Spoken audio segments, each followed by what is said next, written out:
Fantastic. You're all set. Have a good meeting. Good evening, and thank you for joining us at the Scituate Planning Board on Thursday, August 10th, being held in the Select Board Hearing Room here at Town Hall. The general public is welcome to attend via Zoom, blah, blah, blah. Okay, we have a posted agenda. Is there a second? Second. All in favor? Aye. At 6:30, we have a continued public hearing, a site plan administrative review special permit, small cell attachment 15 Allen Place and 9 Bay Ridge Road. Assesses map lot hole number 4 within the right of way near 15 Allen Place and pole number 4-1 within the right of way of Bay Ridge Road. Here is an application to be withdrawn. We do have the lawyer, Mr. Perry, would you like to speak to us? Would you want me to read your letter? Hello. Yeah, you could, you could just introduce the letter. We're seeking to withdraw the applications. Okay. So this came to, pending the major site plan review application for 2 small cell wireless communication facilities. Dear honorable members of the Scituate Planning Board, on behalf of AT&T and while reserving all rights, we respectfully request that the 2 pending applications for a major site plan review for small cell wireless facilities at the above referenced locations be withdrawn without prejudice. And those are the right of way at 9 Bay Ridge Road and 15 Allen Place. As you know, based on the comments and questions raised during the public hearing, AT&T is reviewing potential alternative locations in the area for these proposed small cell facilities. This review and eventual licensing by National Grid are expected to take months to complete. At this point, it is not reasonable to continue with the current hearing process for the 2 proposed locations. When ready to proceed, AT&T will submit new applications for the review. Obviously, we will take the input and comments obtained during the public hearing process into account before submitting new applications. We appreciate the cooperation of the planning department and the planning board during this process. Please let us know if you have any help. Sincerely, Brown Grundig LLP, care of Edward D. Perry Jr. Is that correct, Mr. Perry? Yes. Right. Would you like me to read through the and would you like to say something about the errors? Got the errors. And that's Dan. I wanted to thank you and all of AT&T, this is Catherine Ayers and Mike Thomas for 15 Allen for really listening to our community concerns and, concerns about our property value and the aesthetics. Our neighborhood was really passionate, as were we, and you listened, and we are so hopeful you can find a better site because our site is just uniquely poor, given that it's about 20 feet from our home and already has a small cell tower. So I applaud you for that, and thank you for your efforts. And we just came here tonight to do the same for the board. We know you all have hard jobs, and thank you very much for your continued efforts. Thank you very much. Yeah. I move to accept the applicant's request to withdraw the applications for major site plan review, 2 small cell attachments located on replacement utility pole number 4 in the right of way near 15 Allen Place and on replacement utility pole number 4-1 in the right of way near 9 Bay Ridge Road without prejudice. Is there a second? Second. All in favor? Aye. Aye. Thank you very much. We'll Thank see you. Next time. Thank you. Hopefully not. Thank you. Thank you very much. Thank you very much, Mr. Perry. So at 6:45 p.m., we have a public hearing, stormwater regulation amendment, administrative amendment for Mass General Law, Chapter 44, Section 53G, 53G, and revise that right for action. And you have a public hearing. It's not 6:45. It's not 6:45, never mind. I don't know. What shall we do now? Oh, new business, all business stuff. But Oh, my God. I know, seriously. You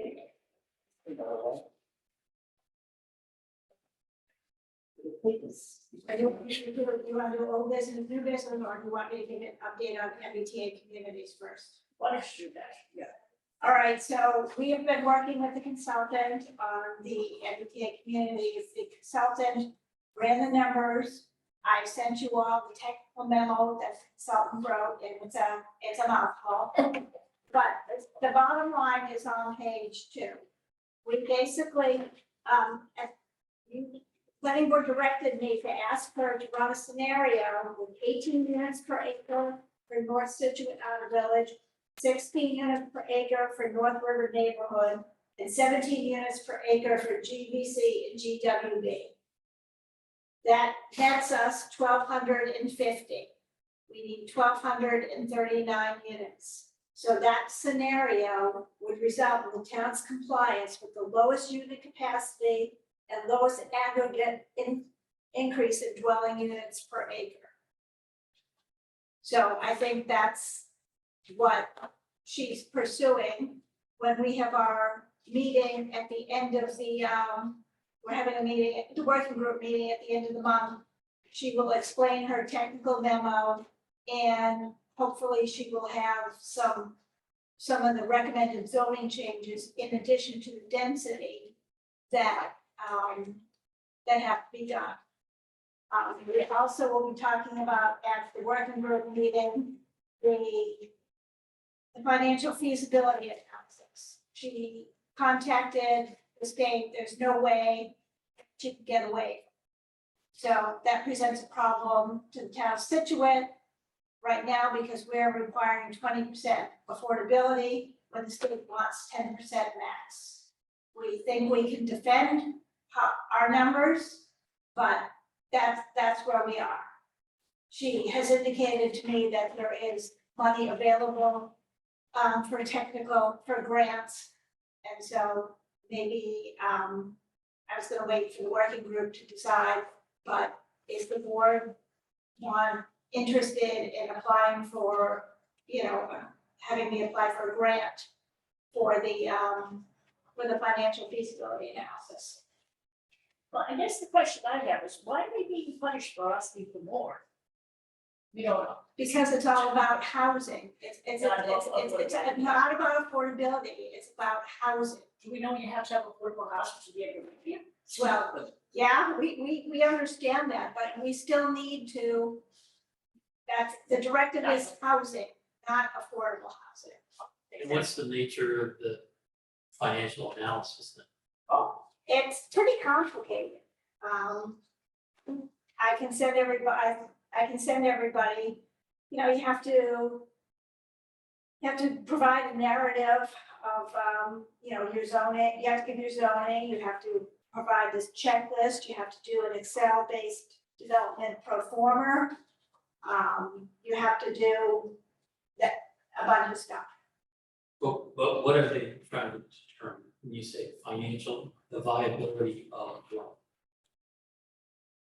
What they're trying to determine is if our bylaw for inclusionary zoning, which is more than 10%, is hurting the town from obtaining housing units. And what is that? Well, that's different than a financial viability. Well, that's, yeah. I mean, I haven't read yeah, just this a lot. Trying to understand but I what it mean- is they're looking for. They're looking at, how an inclusionary zoning policy impacts the financial feasibility of future development projects. When I got it, made it sound like. It has to be About coming here, this is too performed. expensive. Performed So against a they're- range of project sizes, representing a variety of multifamily housing allowed as of right, and what could be done based on parcel configurations. So they're looking for an analysis, it's a differential analysis between having only 10% and having 20%, what the cost of development is. That's what it sounds like. That's what it sounds like. I can send you out the information I was provided, and we can talk about it again on the 24th. But I mean, it sounds like, first and foremost, to answer your first question, I would say, if you can get money and help to do it, then I would do it. Particularly if we have to do it, just would be interested in knowing what it is they're actually trying to analyze and how we know it's either good, bad, or different. I'll send you all the criteria that she forwarded to me. I know this makes it sound steep, like the people are not coming here because it's we require too much affordability, which we don't think is. I think that's ridiculous. I think that's the analysis they're talking about, okay, if you build X number of units, 20% of them have to be affordable, how does that affect the overall pricing versus if you only build 10%? And obviously, there's sort of some economic difference. The question is, how material is the difference? I think that's what the I mean, they question want a you're asking. concise overview of recent housing market trends in the municipality, including housing rents, home sale prices, land sale prices, sufficient to support a professional conclusion that the market in the district supports economically feasible production of reasonable variety of multifamily housing types at the proposed affordability levels contained in the ordinance of the bylaw. Okay, right, This is a complete blue sky. yes. You mean they're gonna make it up law as they go along? Whoa, you'd Someone, be so cynical. I don't remember what It's community. throwing assumption on top of assumption on top of assumption, expecting the answer to be, as specific as within 2 decimal points or something. Yeah. It's just, it seems like, you can make that analysis say anything you want. Well, that's what they're asking for. I think she indicated to us in the working group that she thought one town had successfully completed an economic feasibility analysis. Who was that? She didn't tell us. And then Holden's in the process of being sued Right, or so, suing. so that's where we are right now. We'll know more after, I'll have a better update, at the September meeting, after we've had our meeting on the 29th, and we can, go over potential zoning. We know we have to change density, and we know we have to change some other requirements in some of the districts to conform to, by right zoning. And you know that Holden is being sued by the Central Western Massachusetts Housing Alliance, because Holden only wants to have single family houses, and nobody's telling us we have to go multi-family. And they're challenging now. Except the legislation says shall. Yeah. So they're challenging that. He doesn't think anybody can tell us what to do. So, but that was in, I didn't care, whatever. Yeah, I have it in the office. Again, I don't think we're going to have to make a lot of changes. There's Holden's up by Worcester, Shrewsbury. I mean, it's going to be several changes, but most of it's gonna relate to the density. Yeah. But we can get the number at the lowest number of units that we can do. Okay, yeah, I guess it's 6:45. All right. Notice is hereby given that in accordance with the provisions of Mass General Laws, Chapter 41, Section 81U, is that right? U? Yes. And Town of Scituate General Bylaw, Section 32050, Paragraph 5. The planning board will hold a public hearing at 6:45 p.m. on Thursday, August 10th, 2023, in the Select Board Hearing Room, Scituate Town Hall, 600 Chief Justice Cushing Highway, to consider the adopt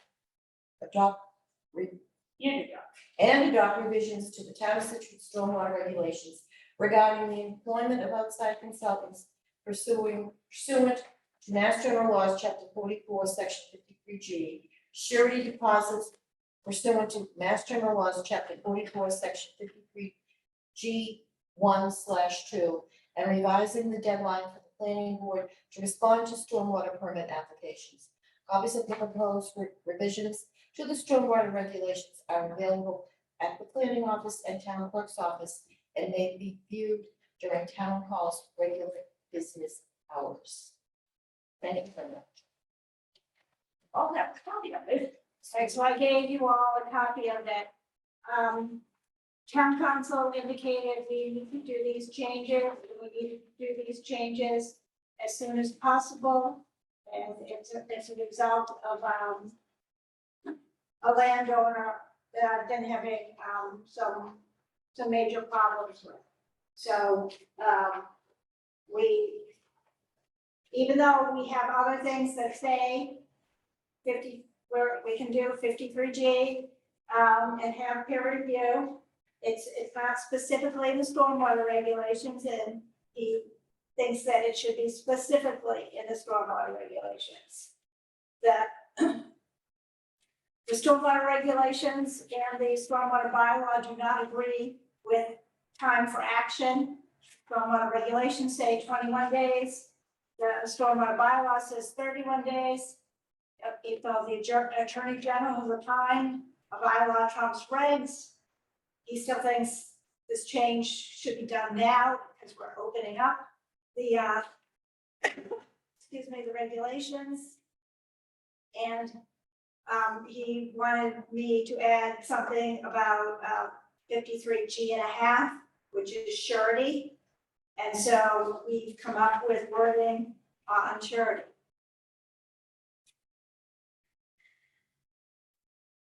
So we've been going to be revising the regulations for years. We're waiting for DEP and MS4.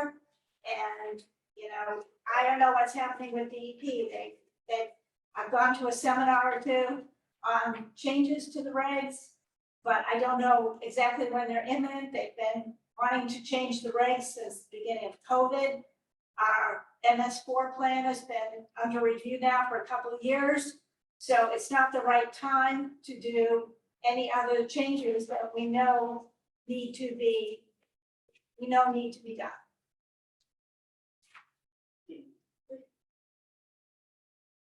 Mr. Pritchett. We can. Are you asking for comments on? Yeah. Done? I think this is fine. I would modify this penultimate sentence, like I say, the last sentence. It says the applicant may appeal the selection of the outside consultant to the select board. I would qualify. I would say, provided that the applicant shall have provided such objection in writing to the planning board, and the board shall have reviewed and made a decision on such objection. I don't think we want sort of an automatic appeal No, but to the board of selectmen. under 53G, it says the only reason that you can appeal a selection is that there's a conflict of interest or they're not qualified. So it gives. No, I get that. I'm saying if you make a selection on somebody, it shouldn't be an automatic appeal to the board of selectmen. They should come here first and raise those objections, right? Okay, And we should have the opportunity to address those before it goes anywhere else. okay, We may say we completely disagree, and then they could go appeal it to the board of selectmen, but I don't think it should be sort of this carte blanche without anybody really putting in writing and articulating specifically why there's a conflict. okay. All right, so if you can give me your language for the end of the meeting, then I will add that in. Okay. And the inspections also have a big issues with inspection. That's surety. That's surety. The last page. It's the only place that had any reasonable place to insert such thing in the, so that's where I chose to put it, and town council concurred.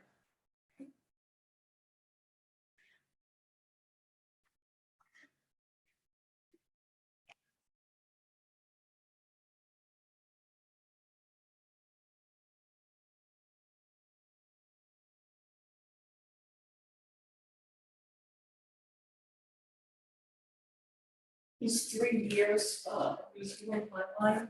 That's what it says in the stormwater bylaw.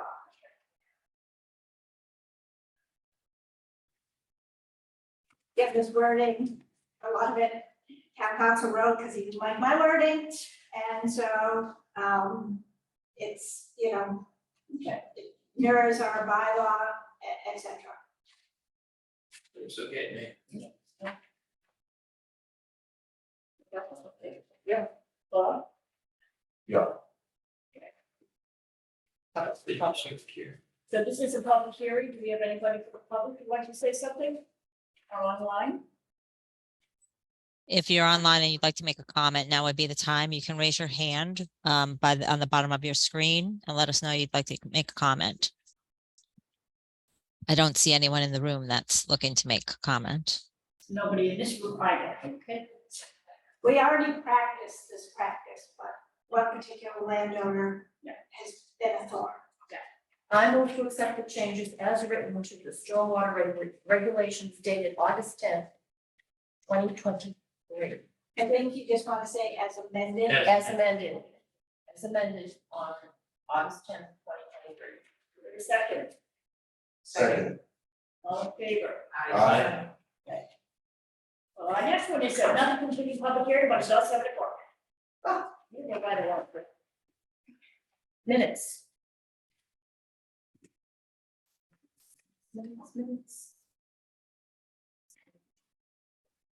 I move to approve the meeting minutes of July 27th, 2023. Second, Second. all in favor? Aye. And now we have bills. Money? I move to approve the requisition of $1,020 to Images Resolutions for printing of the zoning bylaws for $1,637.50 to Bob Berwick for unexpended funds from the guarantee account for 6 McDonald Terrace. All in favor? Aye. Minutes. Liaison reports, yeah, I did give you. Went to the selectmen. It's always interesting. They're talking about sewer. And they are cammering the mains and manholes and putting in things to prevent water from infiltrating, etc. But they also have found that these laterals that have been crushed or have tree branches, roots, etc. And if it's an easy fix, they're gonna charge the homeowner $100. And I said, hey, you know, my septic system fails, it's $40,000. So if your lateral's failed, it's like $9,000. And so, you know, it needs to be dealt with. So I raised some questions and we'll see what happens. Maybe it would be betterments, but it will take infiltration out of the sewage treatment plant, hopefully. They're looking to save, but they couldn't say how long it would take, something like 100,000 gallons from going into a sewer treatment plant. It was also said that the potential of hooking up with acid appears to be slim and none. Okay, she can't be surprised about that. And then there was talk about parking for the different events, and that seems to be well in hand. So, You mean events like at public places? yes, yeah, so that was dealt with. And then there was one other thing Karen asked me about. Sewer, parking, Pickleball, what? pickleball. Pickleball, oh God, pickleball. The applicant tried to say that CPC had approved funding to come up with a place to have it. And the chairman from CPC got up and said that, no, CPC has not approved anything. The only instructions the applicant was given was to go out and find a spot for this. And his 2 spots, one right out here at Town Hall, which would send everybody into orbit. And the other was the parking lot up at the playground in North Situate, but with all of the whatever that go forward in North Situate, that's not necessarily a good idea. So the Selecting selectmen, that also adjacent to businesses? yes. But they need the parking. Yeah. So the thought is that, let's be patient because they're going to reconstruct the 4 tennis courts that are at the high school and add a tennis court, so there'll be 5. There are 5 tennis courts at Gates. The only time that they really use per se is in the spring with one thing and another. It'll all work out. If they take 2 of those courts, they can make 8 pickleball courts. So, Just care about the big people. okay, so that's been put on hold. That's all I know, right, instant moment. So I did this with zoning, they are looking at great interest, house at the end of Gloucester Road, they want to put a beer in there. It's being held up by, chapter 91. Yeah. Right, it's in conservation right now. Yes, they- After conservation, I'm sorry, did I say zoning? if they approve it, then it goes to state for chapter 91. So, so a lot of controversy in the works, and I have to say, it's not always easy for them dealing with the federal government or the state government either. The engineer was completely aghast that conservation did not give them approval, like, well, we're waiting, and they're like, well, you gotta have to wait, because we're not ready yet. She was like, oh, like, really, like, you want power to do that? They're like, yeah, we do.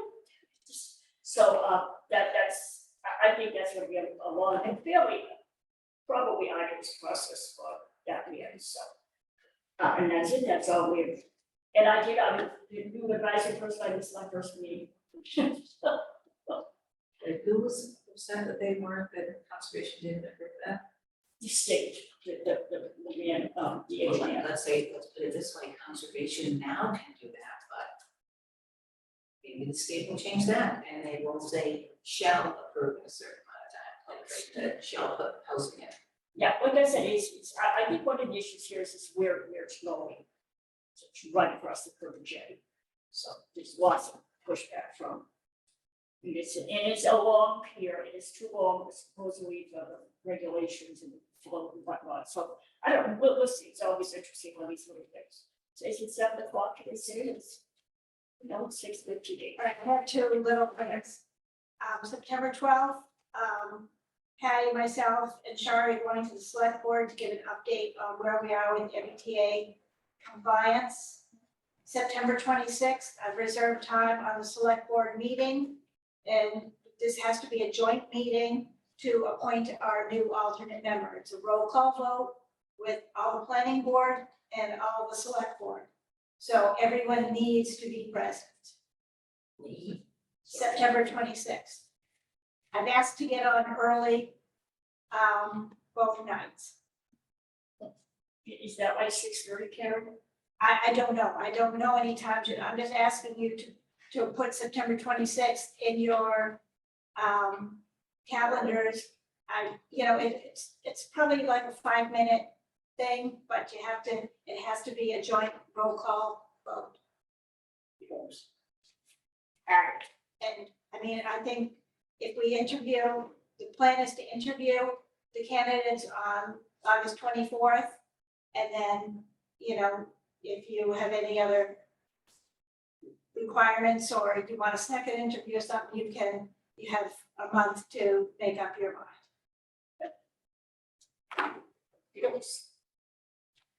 By 7 o'clock. 7 PM, we have a continued public hearing, a site plan administrative review and special permit for a mixed-use building and a multi-family building, stormwater permit in the village center in the neighborhood district, Greenbush, Gateway District, Greenbush, Village Center Subdistrict, and Gateway Business Subdistrict. For 7 McDonald Terrace and 33 New York Drive. Mr. Dubisky, are you here online with us? Yes, I am. Okay, Thank you very much. I am. Feeling better. So how we normally run this is, when we run this big meetings like this, we hear from the applicant, then we hear from our engineer, then we hear from the board, and then we'll hear from the public, okay? And then we'll meet. Okay? Sounds good. Yep. All right, so I guess I'll start and my apologies. I would like to be there in person, but I'm living proof that COVID is still alive and well in Scituate, and I'm in my quarantine control room. You have at the desk, you have John Sullivan and Jamie Kelleher and Greg Morse, and you're familiar with our team. I am the guy who has the responsibility of filling in for Bill Orenberger. I'm sure you guys are disappointed at that. And basically, basically the update is, and John will be able to talk about his comments to the board, but John had given the board a memo, which I think pretty much summarized that he's satisfied that we've answered his questions or satisfied some issues, and he identified a few that, you know, are basically your call, hopefully if you were to consider our application this evening. In addition, Karen did an excellent job in drafting a decision for my review, which I was able to do with my team and provide comments, I believe, in a timely fashion. But essentially, we really had very minor comments. Karen has already responded to a bunch of them, and I understand her positions. So really, I think that after Mr. Chessier gives his statement or his summary, then I would ask the board hopefully to consider the application this evening. Will do. And Mr. Sullivan, Greg, who wants to kick this off? Sure. Gregory Morse, registered engineer, Morse Engineering. Since the last meeting, we had submitted a revised final set of plans just to address a couple of minor issues. At the 11th hour, the fire department requested that full pavement cul-de-sac being with Terrace. We added that to the plan. We also made a shift in landscape architects, as the landscape architect we had, Steve Tomasi, had passed away.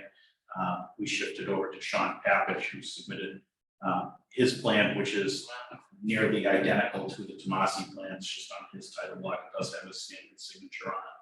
But other than that, I think John's letter, with certain recommendations to the board, I think we've substantially satisfied all of John's comments.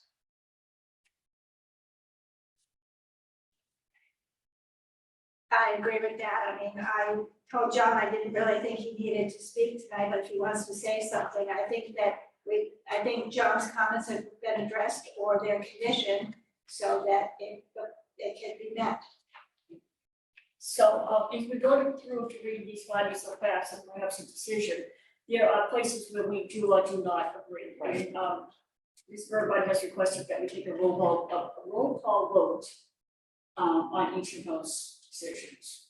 This requires a 4/5 decision from the board, right? On the waivers. In the waivers. And the special permit. Special permit. Special permit. Shall I begin? And it's very long, it's approximately 37 pages. If you would like to push this up, or we could all take a group to tell us what you want to do. Just be patient with me. Maybe they should, do you have water yet? I can't. No bourbon. Okay, I move to make the following findings of fact. On July 22, 2022, the applicants, Cerisi LLC. Thank you. LLC filed an application for special permit, major site plan review, and stormwater permit for mixed-use building and multifamily building project in the Village Center Neighborhood District under the Scituate zoning bylaws, section 580, 750, and 770. The application included but is not limited to the following. A, cover letter dated July 21, 2022. Application forms including attachment A through F and stormwater permit form and locus deed. B, authorization from Robert J. Berwick as trustee of Greenbush Realty Trust, owner of 17 New Driftway, Scituate, Mass, to John L. Sullivan and attorney William H. Ornberger, III Esquire, Morse Engineering Company, Inc., to pursue permits and approvals from the town of Scituate and Commonwealth of Mass for construction of a residential and commercial real estate project on the thank you, LLC property, including but not limited to infrastructure, a common driveway, landscaping, and parking on the Greenbush Realty Trust property. C, filing fees and abutters list. D, site plan, proposed mixed use and multifamily development, 33 New Driftway, assessors parcels 53-5-19 and 53-5-20A, Scituate, Mass, dated July 5, 2022, by Morse Engineering Group, Inc., consisting of 8 sheets. E, preliminary design mixed-use project, 7 McDonald Terrace, Scituate, Mass, by A.J. Tomasi Nurseries, Inc., consisting of 1 sheet. Do we need to change that? No, Okay. this is what was submitted. Fine, okay, just, okay. As architectural rendering and architectural plans, the Greenbush Gateway Development Project, New Driftway / McDonald Terrace, Building 1, mixed-use building, first floor plan, second floor plan, third floor plan, and elevations. Building 2, apartment building, first and second floor plans and elevations by Axiom Architects, dated 7/7/22. G, stormwater permit application, Town of Scituate Stormwater Bylaw, Section 320.5, 32050, and stormwater regulations for proposed mixed-use development, 33 New Driftway and 7 McDonald Terrace, Scituate, Mass. Assessors parcels 53-5-19 and 53-5-20A, dated July 6, 2022, by Morse Engineering Company, Inc. 2, the property that is subject of the application is composed of 2 parcels. Parcel 1 is lot 53-5-19, and it is 19,245 square feet, all of which is upland. Parcel 2 is 53-5-20A, and it is 27,802 square feet, all of which is upland. Parcel 1 has frontage and access off McDonald Terrace, private way. The combined area is 47,047 square feet, or 1.8 acres. Parcel 2 has frontage on McDonald Terrace and New Driftway. The property is currently improved by the law office and driveway and a storage area for landscape supplies. 3, the project is located in the village center and neighborhood VCN zoning district, Greenbush Driftway Gateway District, GDG, and the Gateway Business Subdistrict, GWB. VCN-GDG-GWB and the Greenbush Village Center Subdistrict, GVC, VCN, GDG, GVC. The site is also partially located in the floodplain and watershed protection district. 4, the zoning bylaw in effect for this project is the bylaw approved by the Scituate Annual Town Meeting on 9/19/2022 and the Attorney General on 12/16/2022 and posted to the website in December of 2022. 5, the project proposed by the applicant consists of 20 residential units and 3,600 square feet of general office / retail space in 2 buildings. A multifamily building, MFB, will have 6 residential units. A mixed-use building will have 3,485 square feet of retail office space on the first floor, as well as 14 residential units. The MFB will have 4 2-bedroom units and 2 1-bedroom units on the first and second floors. The MUB will have 3,600 square feet of office retail space on the first floor and a total of 3 1-bedroom units and 11 2-bedroom units on floors 1 through 3. There are a total of 35 bedrooms. There will be 4 affordable units. 6, the MUB building is a 3-story building. The building has a maximum building height of 38 feet, 0 inches to the roof peak from the average grade plane, which is less than the maximum height of 40 feet. as set forth in the Scituate zoning bylaw. The MFB is a two-story building.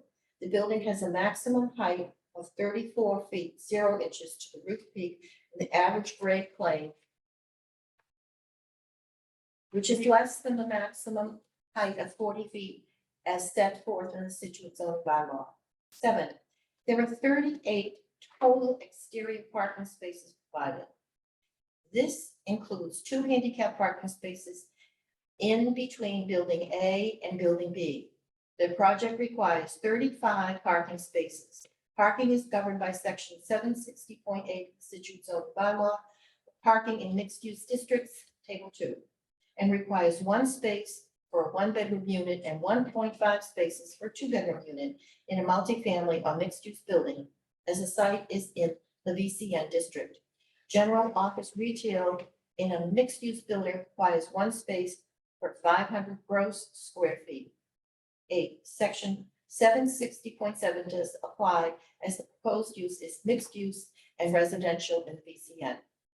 9, the property at 33 New Broadway does not require a pedestrian frontage overlay zone for Section 58.2 of the zoning bylaw. 10, in the VCN, GDG, GBC, a multifamily building is allowed use by right per Section 420 of the zoning bylaws and an allowed building type per Section 58.3 with the design standards of Section 750 of the zoning bylaw. In the VCN, GDG, GWB, a mixed-use building is an allowed use by right per Section 420 and an allowed building type per Section 58.3 with the design standards of Section 750 of the zoning bylaw. 11, the base residential density in the VCN, GDG, GWB, and GBC subdistricts per Section 580.4 of the zoning bylaw for a multifamily building and a mixed-use building is 12 units per acre by right and 24 units per acre by special permit. 12.96 units rounded to 13 are allowed by right and 25.9 are allowed by special permit. 20 units are proposed on site requiring a density bonus of 7 units. A special permit is required for 20 units if certain public realm improvements are made by the applicant that will provide benefits to residents and businesses in the project, the VCN district, and surrounding area. The eligible public benefit improvements can include on-site or off-site infrastructure improvements, streetscape improvements, open space improvements, amenities not otherwise required under Section 752, public parking spaces or additional affordable units beyond the number required for the development. The applicant proposes pedestrian connections from the site to existing walkway to the Greenbush train in the MBTA easement. Handicap accessible sidewalk improvements along New Driftway, roadway improvements that include the extension of a turn lane in New Driftway, the relocation of the 17 New Driftway driveway so it is combined with the driveway for the project, creating a shared entrance off New Driftway. Building a paved cul-de-sac on McDonald Terrace to town standards and providing 2 of the 4 affordable units at 60% AMI and 2 at 8% AMI. The 2 units at 60% AMI increase the affordability of 2 units and is thus a public benefit. The board opined the sidewalk and turn lane are not density bonus benefits as well as the connection to the MBTA path, as there is no proof the connection could be done at this time. 12, Section 580.4 also has minimum bulk standards for dwelling sizes. A 2-bedroom unit is required to have 900 square feet of usable floor area. A 1-bedroom unit is required to have 600 square feet of usable area. The 1-bedroom units will have a usable area of 900 square feet minimum, and the 2-bedroom units will have a usable area of 1,000 square feet minimum. This includes the multifamily mixed-use building. This requirement is met. 13, no public realm standards are required for the development as no new streets are being created. The project proposes to eliminate 1 existing curb cut at 17 New Broadway and replace it with sidewalks and curbing in the public right of way. A new driveway entrance to the site will include access for 17 New Broadway. A pedestrian crosswalk is required by zoning and is provided. 14, 4 affordable housing units are required for the development among the 20 residential units. The units are distributed throughout the proposed housing units. There are 3 units proposed in the mixed-use building. 2 are 2-bedroom units and 1 is a 1-bedroom unit. There is 1 unit proposed in the multi-family building, and it is a 1-bedroom unit. The affordable units are designed so that the exterior is compatible with market rate units. The applicant has indicated they will be using Metro West Collaborative Development as the monitoring agent. No other information has been submitted for the affordable units at this time. The applicant requests waiver for the information to be submitted if the project is approved until after the approval. The affordable units must be able to count toward the town of Situate's subsidized housing inventory and comply with the local initiative program, LIP 760.CMR 56. 15, the applicant met with the design review committee, DRC, on several occasions to discuss this project. The DRC recommended planning to move ahead with the special permit process in a memorandum dated 2023. They indicated their recommendation is contingent on the review of the following prior to a building permit is issued. Detailing of exterior materials with emphasis on the brick and trim details and review of the locations of the utilities and mechanical equipment. They indicated the primary facade of 33 New Driftway is currently non-conforming for the mixed-use building. The height is 12.5 to 37.5 foot. Step back zone is approximately 32 feet versus the required 30 feet, 6% of the overall facade. The DRC felt that the small encroachment may help the articulation of the facade in the effort to address all zoning requirements. The design meets most of the criteria set forth in section 750 of the zoning bylaws, with the exception of the building setback/height. Per the bylaws, a building within 0 to 12.5 feet of the street shall be no more than 25 feet in height, and between 12.5 feet and 37.5 feet shall be no more than 30 feet in height. The overall height of the proposed multi-unit building is 30 feet 11 inches to the midpoint of the roof and 38 feet to the roof peak. 16. A multifamily building MFB includes lot standards and design standards found in 750.6, including a minimum lot size is not required. Street frontage of 80 feet is required. There is 104.62 feet of frontage on McDonald Terrace. Lot depth is not required. The front yard build to zone setback is 10 feet minimum and 30 feet maximum. 10 feet 0.7 for the minimum is proposed, and 22 feet for the maximum is proposed. Minimum side yard is 15.8 is provided. Minimum rear yard is 20 feet, 8.3 feet is provided. Outdoor amenity space coverage required is 20% of the lot. This is 9,409 square feet. 9,722 square feet has been provided. This is 20.67% of the lot. The building height will conform to the height regulation set forth for the MFB at 34 feet from the average grade to the roof peak.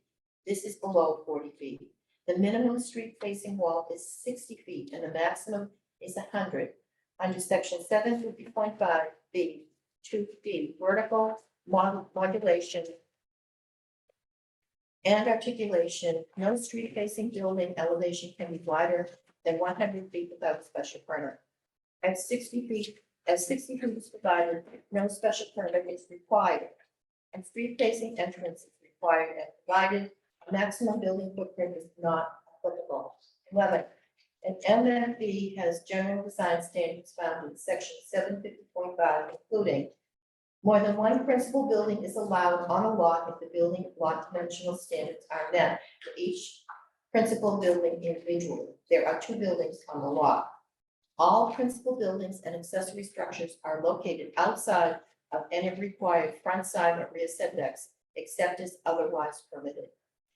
The build to zone occupancy is measured as a percentage of the width of the street frontage Primary build to zone occupancy shall be 50% of the frontage width. The MFB has 57.3%. The lot is not the corner lot. Multifamily buildings taller than 25 feet shall be required to be set back or step back from the street right of way. The building is set back 10.7 feet from the front property line. For setbacks 0 to 12.5 feet, a maximum height of 25 feet is required. For buildings 12.5 feet to 37.5 feet, a maximum height of 30 feet is allowed. According to the applicant, the E height at the attic level is 19.4 and complies. The scale of the building is visually compatible with the site and with its neighborhood. Building articulation standards have been met with buildings greater than 50 feet in width designed to read as a series of smaller buildings with varying articulation. No street-facing building elevation is more than 100 feet. Horizontal modulation and articulation are not required as the MFB is 2 stories. Street-facing building facades shall provide surface relief through dormers and door canopies. A door canopy is provided in the form of the terrace above. Facade transparency is required for multifamily buildings.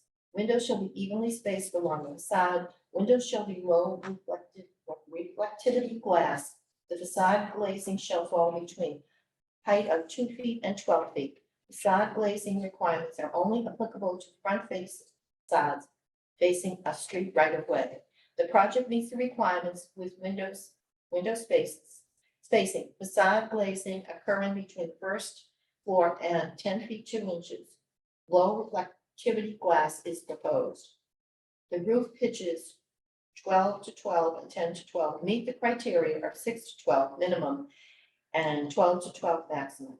Exterior treatments will be provided. Exterior treatments will be synthetic materials intended to provide the look and character of traditional building materials, i.e. cedar shakes and clapboard. There will be corner boards, crown molding at the windows, and other trim work.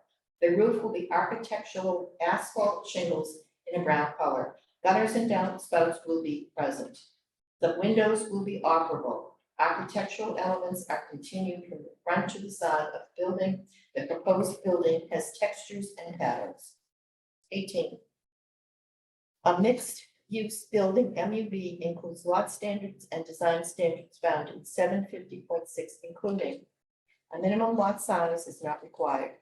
Street frontage of 50 feet is required. There's 180.49 feet of frontage on New Driftway. Lot depth is not required. The front yard build to zone setback is 0 minimum and 20 feet maximum. 10.6 feet for the maximum is proposed. Minimum is proposed, sorry. Minimum side yard is 10 feet, 11 is provided. Minimum rear yard, 20 feet, 105 is provided. Outdoor amenity space coverage required is 20% of the lot. This is 9,409 square feet. 9,722 square feet has been provided. This is 20.67% of the lot. The building height will conform to the height regulation set forth for the MUB at 38 feet from the average grade plane to the roof peak and 30 feet to 11 feet to the roof midpoint. This is below 40 feet. The minimum street facing wall width is 60 feet and the maximum is 100 feet. Under section 750B 2D, vertical modulation and articulation, no street facing building elevation can be wider than 100 feet without a special permit. As 117 feet is provided, a special permit is required. A street facing entrance is required and provided, a maximum building footprint is not applicable. 19, an MUB has general design standards found in section 750.5, including more than one principal building is allowed on a lot if the building lot dimensional standards are met for each principal building individually. There are 2 buildings on the lot. All principal buildings and accessory structures are located outside of any required front, side, or rear setbacks except as otherwise permitted. The build to zone occupancy is measured as a percentage of the width of the street frontage. Primary build to zone occupancy shall be 50% of the frontage width. The MUB has 65.7%. The lot is not a corner lot. Mixed-use buildings taller than 25 feet shall be required to be set back or step back from the street right of way. The building is set back 10.6 feet from the front property line at New Driftway. For setbacks 0 to 12.5 feet, a maximum height of 25 feet is required. For buildings 12.5 to 37.5, a maximum height of 30 feet is allowed. The building is non-conforming as the height of 12.5 to 37.5 foot setback zone is approximately 32 feet versus the required 30 feet for 6% of the overall facade. The DRC felt it would help with the articulation. The main building eve is 23 feet 11 inches, where 25 is required. The scale of the building is visually compatible with the site, with its neighborhood. The building articulation standards have been met with buildings greater than 50 feet in width, designed to read as a series of smaller buildings with varied articulation. The street-facing building elevation is more than 100 feet and 117 feet. Horizontal modulation and articulation are required at the MUB in 3 stories. The bottom story is visually integrated and the base is differentiated from the above by a horizontal expression line and change in material and color. The central portions are visually integrated and differentiated from the bottom. The attic has a change in facade and with a cornice and gable roof. Street-facing building facades shall provide surface relief through doors and door canopies. A door canopy is provided. Facade transparency is required for mixed-use buildings. Windows shall be evenly spaced along the facade. Windows shall be low reflectivity glass. The facade glazing shall fall between height of 2 feet and 12 feet. Facade glazing requirements are only applicable to front-facing facades facing a street right of way. The project meets the requirements with window spacing, facade glazing occurring between the first floor and 10 feet 2 inches. Low reflectivity glass is proposed. The roof pitches 12 to 12, 11 to 12, and 9.5 to 12 meet the criteria of 6 to 12 minimum and 12 to 12 maximum. Exterior treatments will be provided.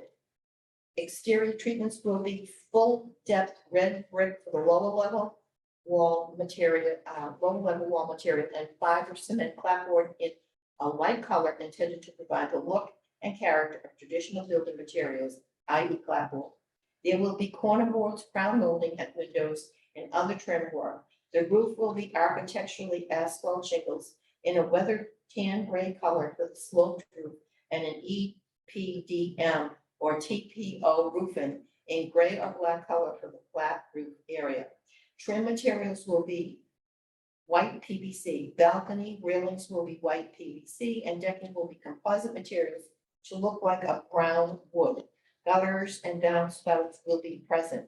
The windows will be operable. Architectural elements are continued from the front to the side of the building. The proposed building has texture and patterns. 20. Development site standards include section 750.8.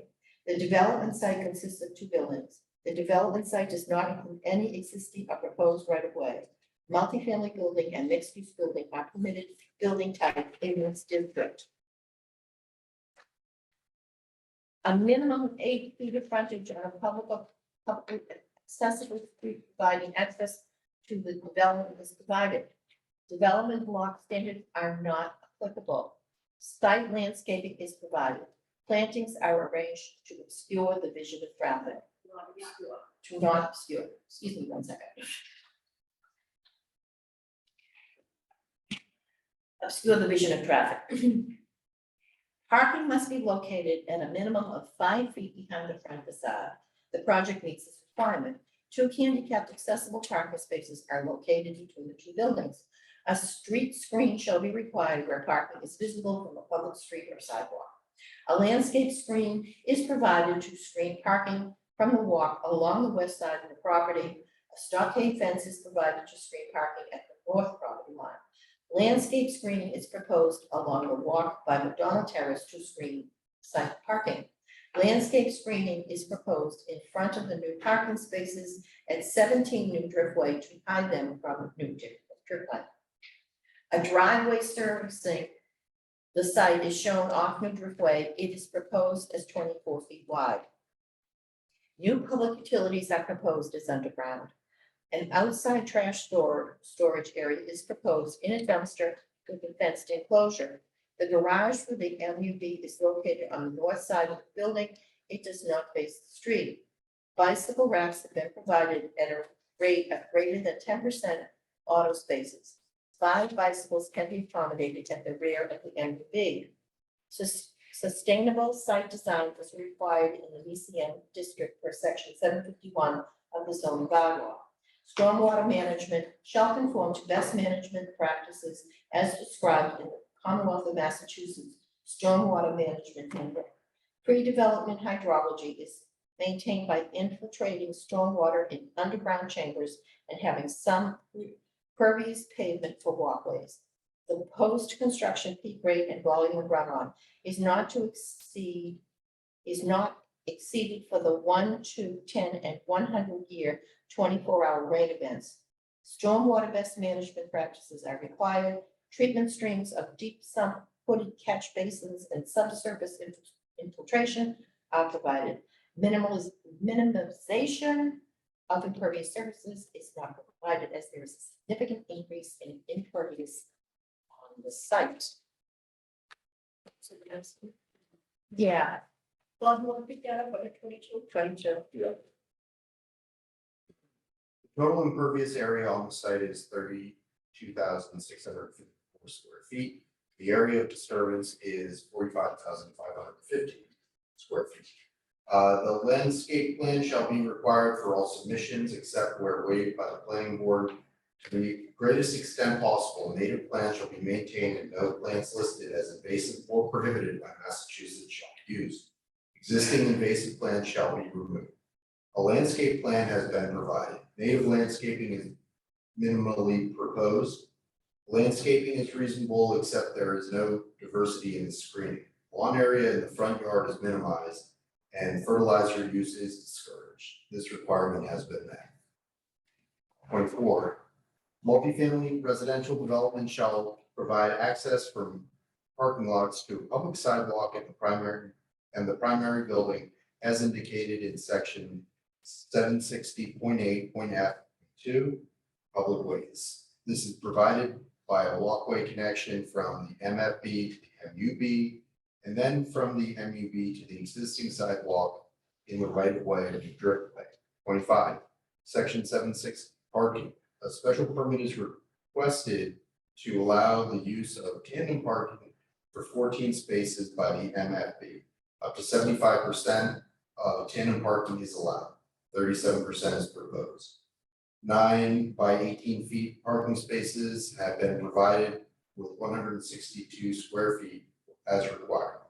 35 parking spaces are required and 38 parking spaces are proposed. The parking includes 5 spaces for the 5 one-bedroom units, 23 spaces for the 15 two-bedroom units, and 7 spaces for the retail office space at 1 space per 500 square feet with 3,600 square feet proposed. The 2 handicap spaces are provided along with 2 electric vehicle spaces, which are handicap accessible but not handicap exclusive. 06, a traffic study was prepared by McMahon Transportation Engineers and Planners for the site. Chapel Engineering Associates reviewed the study and provided comments, which the applicant addressed through submission of additional material. Chapel has found that their comments have been addressed with the conditions provided. 27, Scituate zoning bylaw section 770.6 sets forth the standard of review for approval of proposed site plans, which are required for proposed developments, which are of a size that may have significant impacts on the neighborhood. Multifamily buildings and mixed-use buildings require site plan review by the planning. 28, section 770.6.A, site plan approval standard A, protection of adjoining premises against detrimental and offensive methods of utilizing the site. 29, finding, the property is currently improved with a law office and driveway and a storage area for landscape supplies. The proposed development will clean the site up with allowed uses that, as conditioned, will meet the bylaw. Fencing and landscaping is proposed to buffer the site. Okay, so here, we're gonna take a roll call if the securities are not met. Rebecca I think it's met. Is, is, Is, that's right, thank you. Number 30, section 770.6.b, site plan approval, standard B.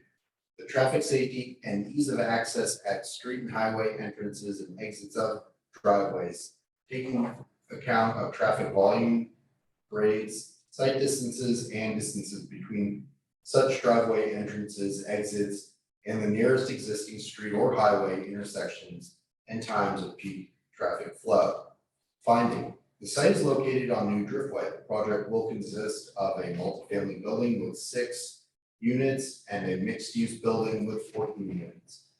The proposed development will have its own separate off-street parking, meeting the requirements of section 750.8 and 760. Access to the parking will be off New Driftway. The applicant has demonstrated there is capacity on New Driftway to handle the traffic that will be generated by changing the development from a law office and landscape storage to a multifamily building and mixed-use building. The applicant has demonstrated there is adequate site distance. Any traffic backup leaving the site will be contained on site with minimal grades, less than 2%. The driveway is being configured to change the current location of 17 New Driftway driveway into a shared driveway for the 2 sites to provide for traffic safety, and the curb cut for the existing 17 New Driftway driveway will be permanently eliminated. The proposed driveway is also being located across the street from a driveway to the 28 New Driftway businesses to allow for safer access. The turning lane in New Driftway will also be extended from 48 to 52 New Driftway westerly past the site driveway. Okay, Rebecca This standard is met. is, is, is. okay. 31, section 770.6.b, site plan approval, standard C. Safety and adequacy of driveway layout, pedestrian safety, off-street parking and loading sites, minimizing glare from headlights and light intrusion, sufficiency of access for service vehicles such as electricity, gas, fuel, telephone, laundry, rubbish removal, water, sewer, fire, police, ambulance, and other routine or emergency vehicles. Finding, the proposed development will have its own separate off-street parking, meeting the requirements of sections 750.8 and 760. Access to the site will be from a new curb cut in New Driftway. The access off New Driftway is 24 feet wide. There is a walkway across the new access to reach the sidewalk on New Driftway. The applicant has demonstrated that the site will have sufficient access for service and emergency vehicles. The applicant will also repave the full cul-de-sac at McDonald Terrace to provide greater access for emergency vehicles. Landscaping and fencing minimize headlight glare and cut off light fixtures. Excuse me. Landscaping and fencing minimize headlight glare and cut off light fixtures will be used to minimize light intrusion. The standard is. Is. is. Thank you. Number 32, section 770.6.d, site plan approval, standard D. Adequacy of the methods of disposal for sewage, refuse, and other waste resulting from the uses permitted on the site, safety and adequacy of water supply and distribution, and of firefighting facilities on the site. Finding, the project proposes to connect to the existing sewer service in McDonald Terrace and connect to the water main located in New Driftway for Building A and McDonald Terrace for Building B. The Department of Public Works has stated that both sewer capacity and water capacity is available in the public sewer and water system, and that the sewer and water connections will meet DPW requirements. All units will be individually metered for water. The building will have fire sprinklers for fire protection. The existing fire hydrant west of the new driveway entrance will be replaced, and the existing hydrant on McDonald Terrace will provide adequate fire water supply for the Scituate Fire Department. There's a dumpster for trash, which will be emptied on a weekly basis or more frequently if necessary. The standard is. Yes. Is, Number 33, section 770.6.e, site plan approval standard E. Adequacy of the surface and storm water drainage and snow melt runoff within and from the site, including but not limited to all walkways, driveways, buildings, parking, and loading areas. Finding: the proposed stormwater management system for the project consists of a subsurface recharge system. Snow storage areas are provided to the west of the walkway as per drawing 5 of 13. The board engaged Chesia Consulting Services to evaluate the adequacy and accuracy of Morse Engineering Company Incorporated's stormwater report and the data, as well as the efficacy and adequacy of the design. Chesia Consulting Services submitted detailed written comments to the planning board and the applicant. In response to these comments, the applicant and Morse provided responses. Revised reports were requested and provided along with the updated site plans. After further review by Chesia Consulting Services, the applicant has been determined to adequately address the comments and recommendations of the stormwater management team. If the stormwater management system is built as designed, the applicant has submitted a stormwater management plan and operations and maintenance plan that ensures that the project will be managed appropriately for the entire construction period during ongoing operation.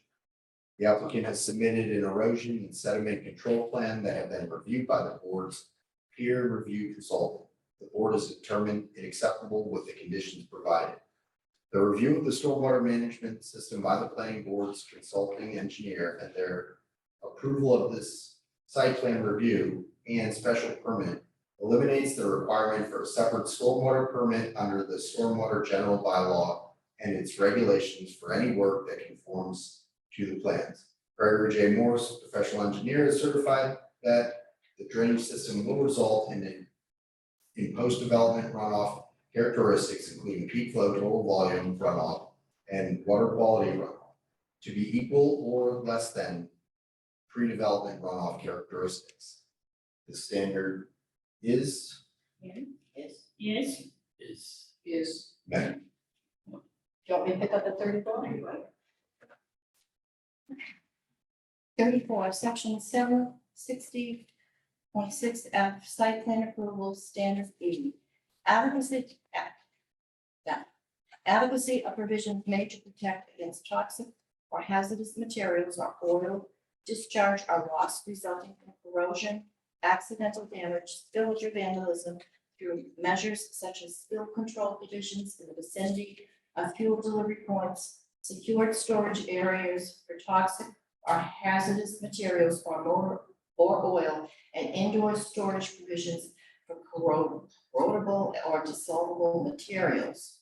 Finding: the site is not within the Water Resource Protection District.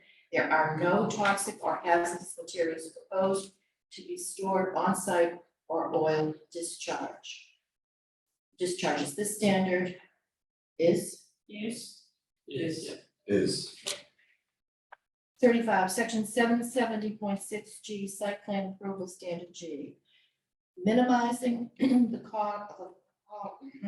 volume of cut and fill, the number of trees of 6-inch caliber or greater removed, the length of stone walls removed, soil erosion and destruction of other materials. Finding: the proposed site is 45,550 square feet out of 47,047 square feet. Nearly all of the site will be disturbed with an overall cut of 1,616 CY will result.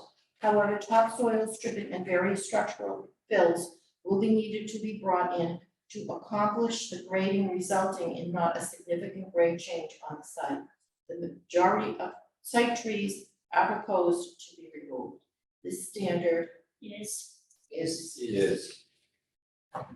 36,770.6 site plan review approval, standard H. Minimize obstruction of scenic views from publicly accessible locations. The site does not consist of any scenic views from publicly accessible locations, and therefore the applicant complies with this requirement. 37, section 770.6.I, site plan approval, standard I. Parking areas shall be adequately buffered and shaded using native vegetation. Parking lots with 10 or more spaces shall be planted with at least one shade tree per 10 spaces of a caliber of at least 2.5 inches DBH, with each tree providing shade to the parking area. Parking areas and visually degrading elements such as dumpsters and loading docks shall be designed to minimize visual intrusion from public ways and residentially owned or zoned areas. In addition, suitable screening of such areas by wood fences and dense native evergreen hedges are 5 feet or more at time of planting shall be utilized. The use of chain link fences shall be avoided except in industrial areas. Outdoor lighting, including lighting on the exterior of the building on lighting parking areas, shall be arranged to minimize glare and light spillover to neighboring properties. No outdoor lighting shall be located more than 20 feet above the ground. Finding: the project consists of one driveway to service the MFB, MUB, and 17 Driftway. 38 parking spaces are proposed, with 4 internal to the MUB. Shade trees meeting minimum size requirements are proposed adjacent to the parking area. Fencing proposed is wood stockade fencing providing screening. Exterior lighting will be arranged to minimize glare and light spillover to adjacent properties, thereby meeting the requirements of the bylaw. This standard yes, is Yes. 38, section 776.6.J, site plan approval, standard J. Safe, functional, and convenient pedestrian, bicycle, and where practical, transit access and continuity of the pedestrian and bicycle network within the property and to nearby pedestrian and bicycle facilities and trip generators. Finding: the surrounding area has existing safe, functional, and convenient pedestrian access, including a sidewalk located on the Driftway, providing access to Greenbush and the train station. The applicant has proposed to provide 3 new connections to the path of the MBTA easement, and no proof that the MBTA has approved such modifications has been provided. A 5-space bicycle rack is proposed. There is a walk connection in the site to the sidewalk on the Driftway. This standard yes, is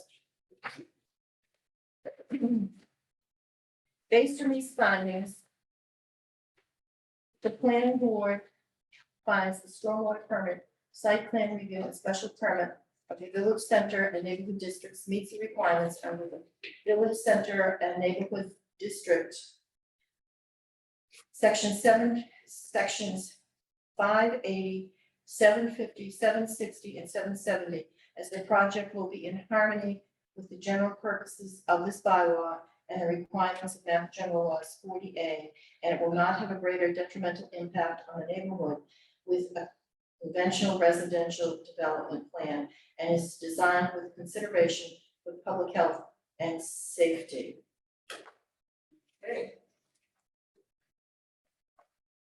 Second for discussion. second, Second. discussion, please. Yeah, lots of notes here, nothing significant, just technical stuff here. But one question on page 2, we list everything. We talked about the landscape plan, was there not another landscape plan? There is, but that's in the conditions. I've conditioned that it has to meet the requirements of all the new materials submitted. No, I'm just asking a question, has it been filed? Yeah. here, so it should be listed here as file. I put the stuff that was originally filed. I didn't go through and list everything that was added as part. That's in the conditions. Okay, so anything new that's not on this list is gonna be in the second.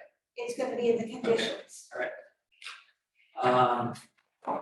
Item number 2, parcel, where it says parcel 2 is lot 53.5.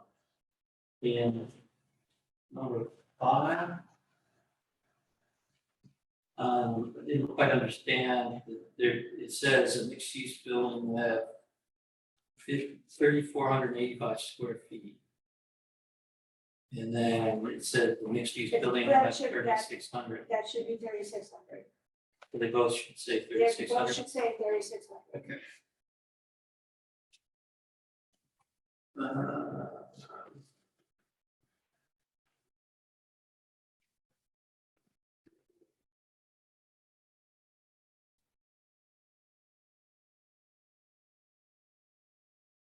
Who's to deal with latest range?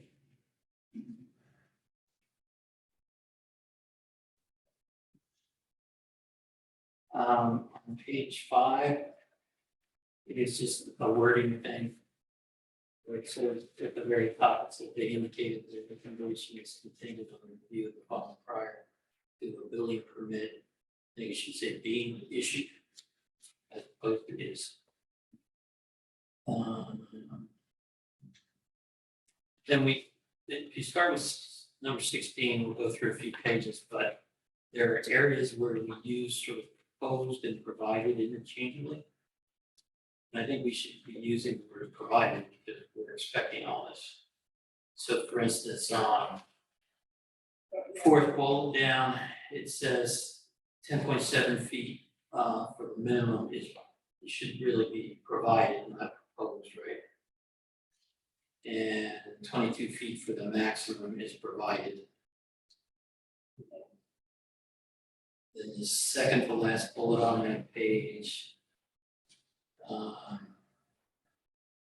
I think it should, we're probably just missing a word. This is below the 40-foot limit or something like that.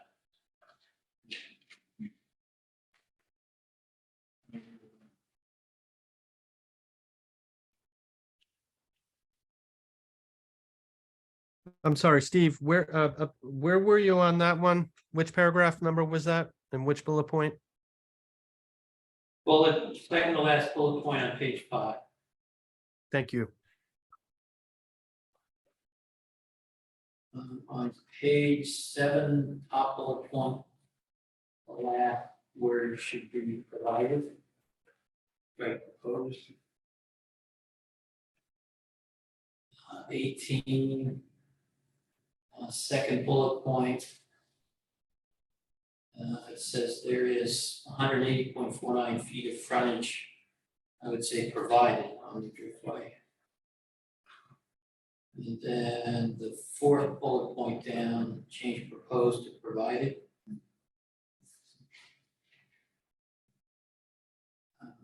And then the last bullet point, this is below the 40-foot limit.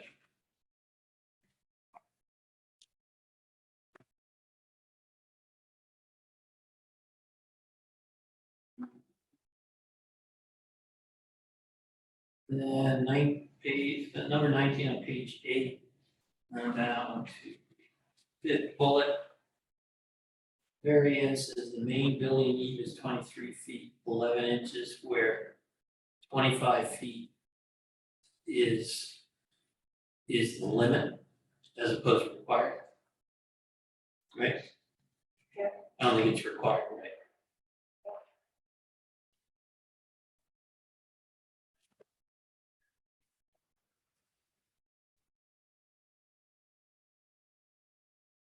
See, then page 10. We'll pull up last sentence. Landscape screening will be provided as opposed to is proposed. The next bullet, same thing. It will be provided, that's 24 feet wide. Same thing for the next two bullets, change proposed to provide.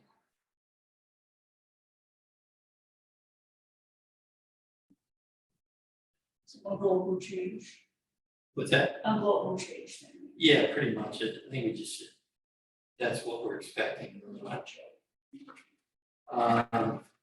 Section 21. How in the middle, we're looking post construction concrete volume of rock. I think should say does not exceed the pre-development rates. Really want to, right? Show up. No, does not exceed the pre-development rates. And then for the 1, 2, 10, I give it. Ouch, tolerance. 22.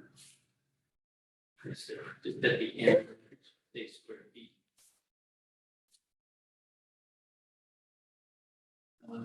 25. There's 3 cases in there where we say proposed as opposed to provided.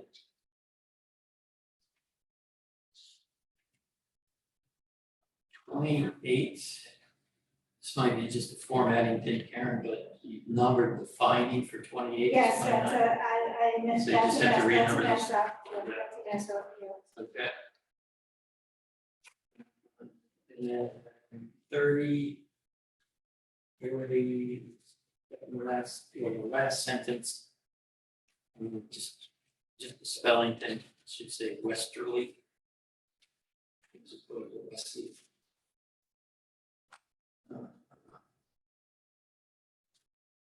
Then on page 13, second to last line there. Recommend comments and recommendations of, right? As opposed to if.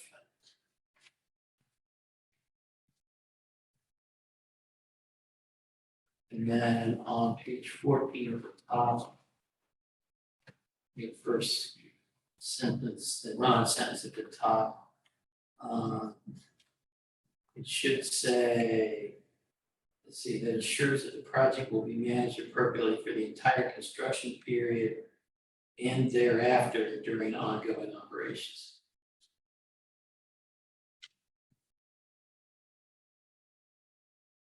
Um, 34. There are no toxic or hazardous material proposed to be stored on site, or I'm not sure oil discharges is kind of the right term. Is there any oil at all being brought on site? Not that I'm aware of. Not that I'm storing it, no trucks, I mean, trucks. No one's gonna be allowed to change their oil in the garage. Right, and it's not like anybody's bringing 55-gallon drums of oil or anything on site, right? It's just, oil discharges seem like, and maybe Should we it's, probably say anticipated? and no oil storage or discharges are expected, right? Say that again. And no oil storage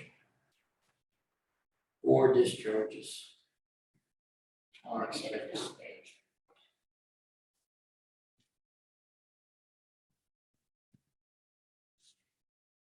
Okay.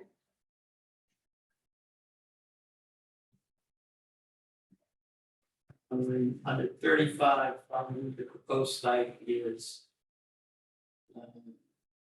I would say disturbing. 45,000 square feet. I'm not misgrading it, it's just didn't seem to Okay. look there.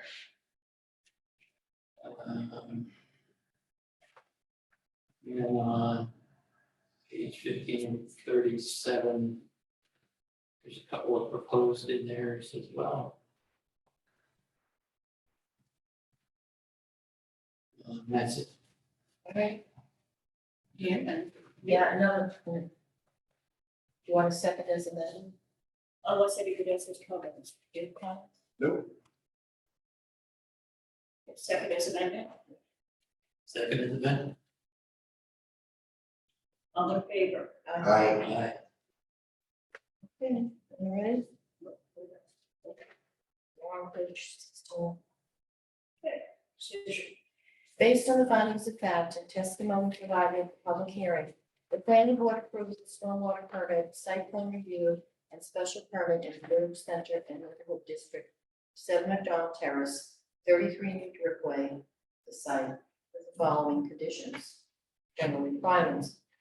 All construction work shall be in accordance with 1, the plan submitted by Morse Engineering Company, Inc., entitled Site Plan Proposed Mixed-Use Development and Multifamily Dwelling, 33 New Driftway, Assessors Parcels 53-5-19 and 53-5-20A, Scituate, Mass., consisting of 13 sheets dated July 5, 2022, with revisions through 4/12/2023, including a landscape plan dated 1/9/23 with revisions through 7/12/23, stamped by Sean Papich, registered landscape architect. 2 architectural plans by Axiom Architects consisting of a color rendering, building 1, mixed-use building, A1 first floor plan, A2 second floor plan, A3 third floor plan, A4 and A5 elevations, all dated 7/7/2022, with revisions through 2/8/23, with A4 revised 7-3-23 and A6 step back section diagram dated 3/8/23. 3, building 2 apartment building, A6 first floor plan, A7 second floor plan, A8 elevation dated 5/6/2022, all without revisions through 5/13/2023, with further revisions to A8 dated 7/3/23 and A dated 5/6/22. 4, stormwater permit application, Town of Scituate Stormwater Bylaw, Section 32050, and stormwater regulations for proposed mixed-use development, 33 Driftway and 7 McDonald Terrace in Scituate, Mass., dated July 6, 2022, with revisions through July 3, 2023. 5, sewer system review for 33 New Driftway redevelopment, Scituate, Mass. By Weston and Sampson, dated May 9, 2023. 6, water service elevation for 33, evaluation for 33 New Driftway redevelopment, Scituate, Mass. Dated May 9, 2023. 7, lighting plan dated 2/7/23 for 33 Driftway by, that should be New Driftway, by visual.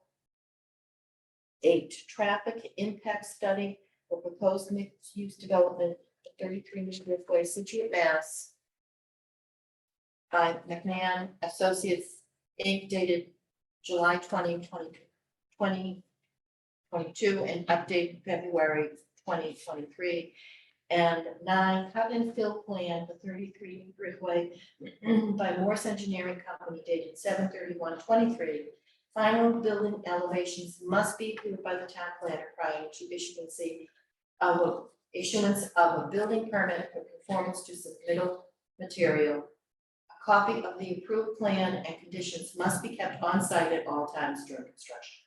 2, where the site plan review and special permit requires approval, permitting, or licensing from any local, state, or federal agency, such required approval, permitting, or licensing is deemed a condition of the Town of Scituate Planning Board's, the planning board, or the board, approval of the site plan review and BCN special permit, including but not limited to approval of work by the Board of Selectmen and Select Board and Department of Public Works, DPW, in all public rights of way, including the Driftway. Construction shall meet all applicable federal, state, and local laws and regulations, including but not limited to those of the Scituate DPW, Fire Department, Building Department, Board of Health, Planning Board, as well as Massachusetts DEP and State Building Code. All necessary permits and approvals must be received prior to start of construction. 3, construction shall meet all the requirements of the Scituate zoning bylaw. 4, the applicant shall meet the current applicant and all its successors in interest. Shall mean the current applicant and all its successors.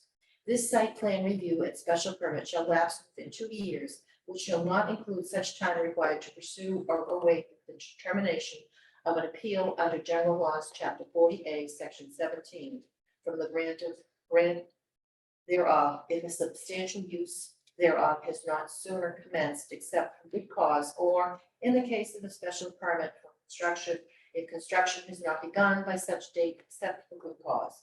The planning board may extend said period for good cause shown upon receiving a written request from the applicant prior to expiration of said period, which request shall provide a detailed description of the good cause necessitating an extension. A public hearing may be required. 5, the total number of residential dwelling units on site shall not exceed 20. There will be 5 one-bedroom units and 15 two-bedroom units. There will be 4 affordable units constructed between the 2 buildings. The total number of bedrooms on the site shall not exceed 35. A bedroom shall be defined in accordance with Title V of the State Sanitary Code. Massachusetts Architectural Access Board, MAAB, requirements must be met. All units constructed at the site shall be under rental conditions or owner occupied. The applicant shall obtain the plan endorsement from the planning board for the site plan review and BCN special permit within 90 days of the expiration of the appeal period, and this decision becoming final. All conditions shall be inscribed on the plans prior to endorsement. 7, storage of fertilizers and pesticides is not allowed unless they are covered or contained. No vehicle washing is to occur on the site. 9, the units in the new building shall be numbered on the outside or on a map in the building lobby for identification, fire protection, and emergency response purposes. 10, the planning board is not the special granting authority for the floodplain and watershed protection district, and this decision does not incorporate any approval or conditions related to this district as the zoning board of appeals is permitting granting authority for that district. The only work allowed on the 17 Driftway site shall be for the relocation of the driveway, the closing of the curb cut, the elimination of 3 parking spaces, and the construction of 7 new parking spaces with appropriate screening. No storage of materials or other activities are allowed except in relation to the approved construction noted above. This includes construction parking is not allowed.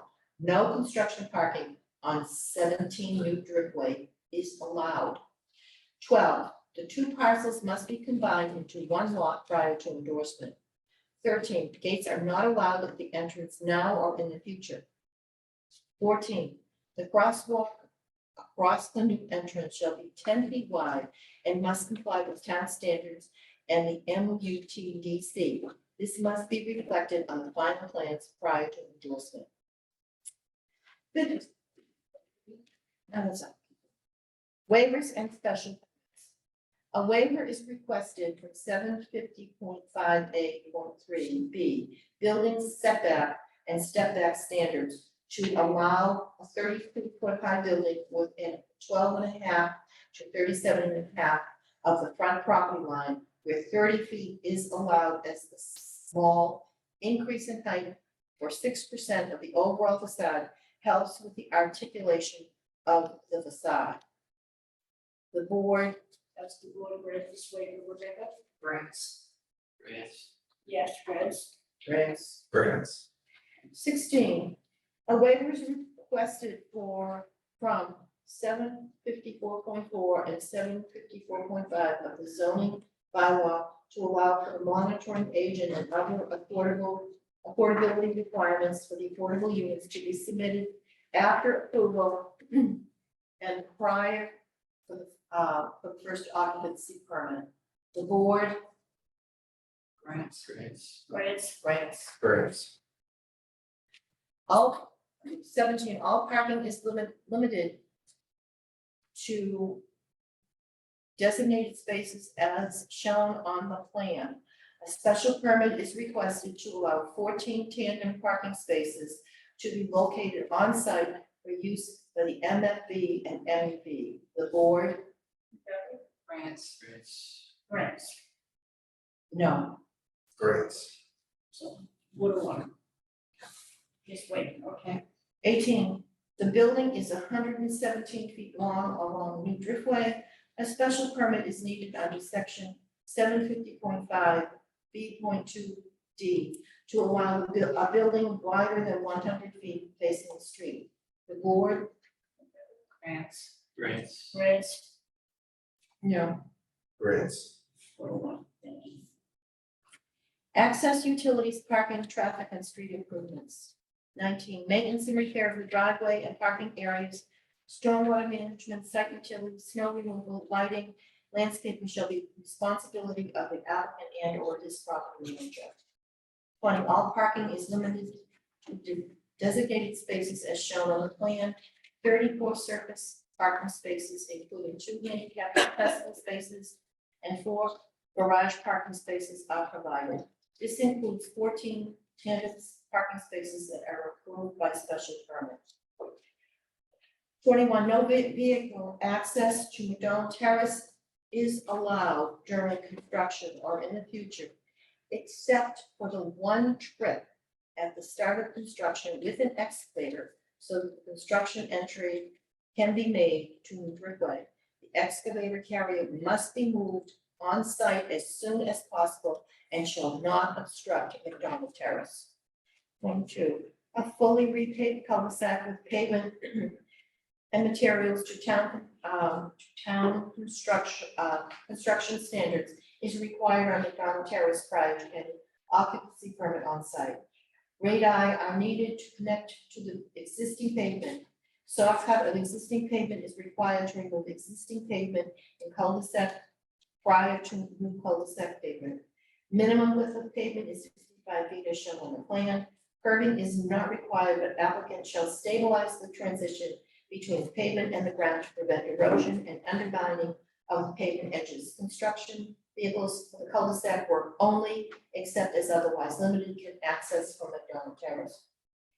23, the applicant shall extend the center turn lane in New Driftway from where it left off for the Petrol Realty project to beyond the site driveway is indicated on sheet 5 of 13 to enhance turning functions onto New Driftway.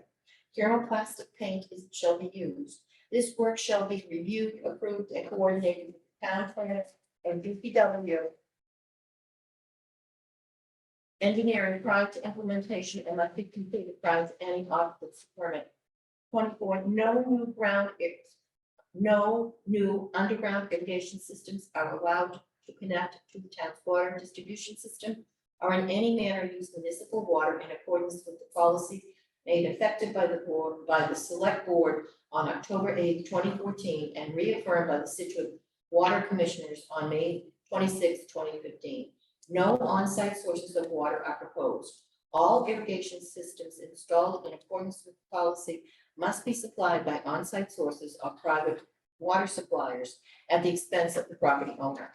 25, the applicant shall allow members and town officials of the planning board, other persons acting under the authority of the planning board as its agents, enter upon any lands and carry out such surveys and inspections as may be deemed necessary and place and maintain monuments and marks. The applicant shall cooperate with the planning board and town officials and assist them in their efforts to verify that the layout, design, and construction work in the special permit plan are satisfactory to conform to the town specifications and the requirements of the planning board.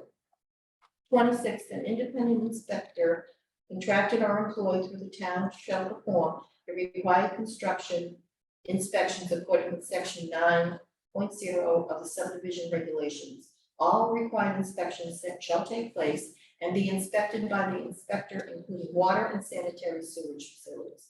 The inspector shall be approved by the town planner and DPW and shall work under the direction of the town planner. The costs for these inspections shall be paid by the owner. Written reports shall be submitted to the applicant and the planning board in a timely manner, stating results of any and all required inspections during construction unless more frequent reports are needed. 2 business days minimum advance notice is required for all inspections. All stormwater recharge structures require inspection of the bottom of the excavation by the consulting engineer. Noise, dust, and air quality control shall be in accordance with DEP regulations. 27, construction of the proposed driveways, parking areas, proposed drainage system, proposed water system, and proposed sewer system shall be supervised by a registered professional engineer as a supervising engineer.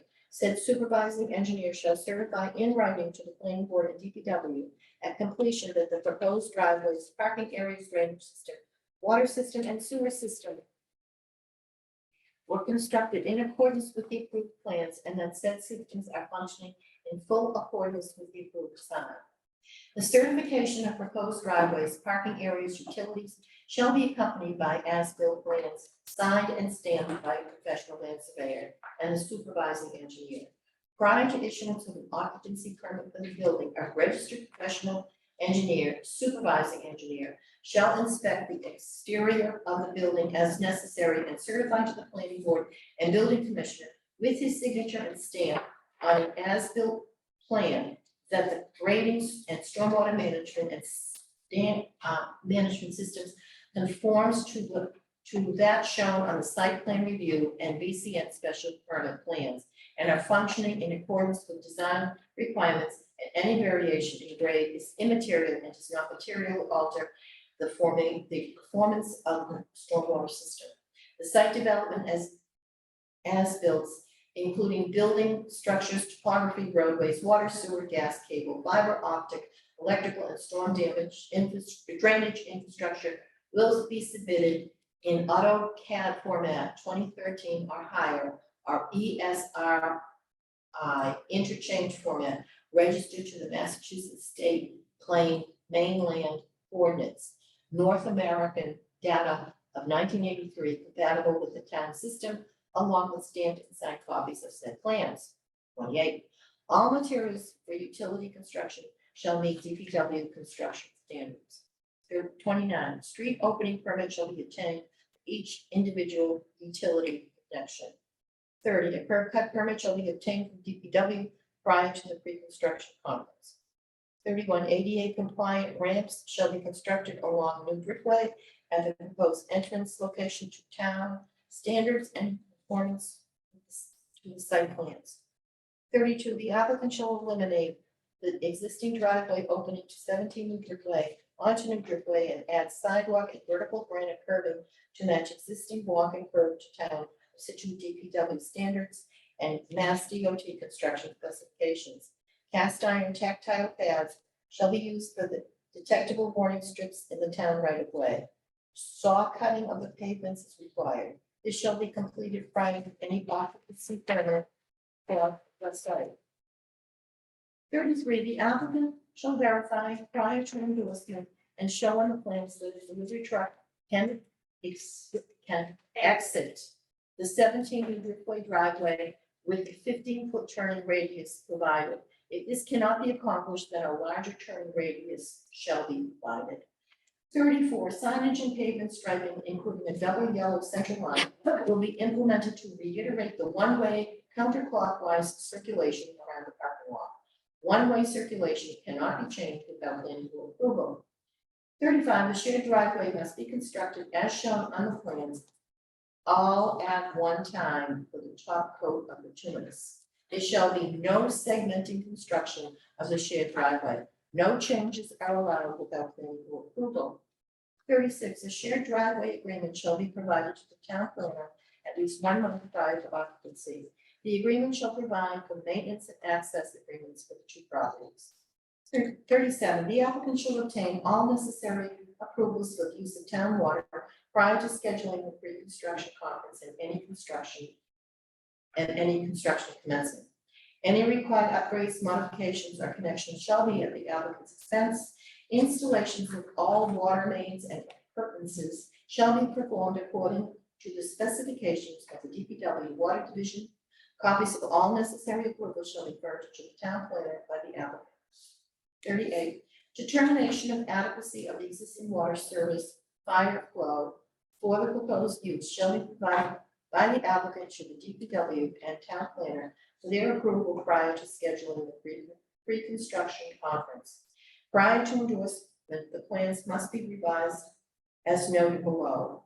Separate connections for fire and domestic service to the existing 8-inch or 12-inch main are required. The water services that serve the existing building should be identified on the plans. Note should be added to abandon the existing water services by excavating, closing, and capping the corporation's stock. If existing T's are found, they should be removed and replaced with 8-inch ductile iron water main and solid sleeve couplings. The existing hydrant in the entrance on New Driftway shall be replaced in accordance with DPW comments. The applicant shall meet town of Scituate Water Division specifications. The size of the proposed domestic and fire water service shall be confirmed. Sizes for domestic and fire lines to be provided on a revised plan to planning prior to application for a building permit. Fire flow conditions shall be calculated per the Weston and Sampson report.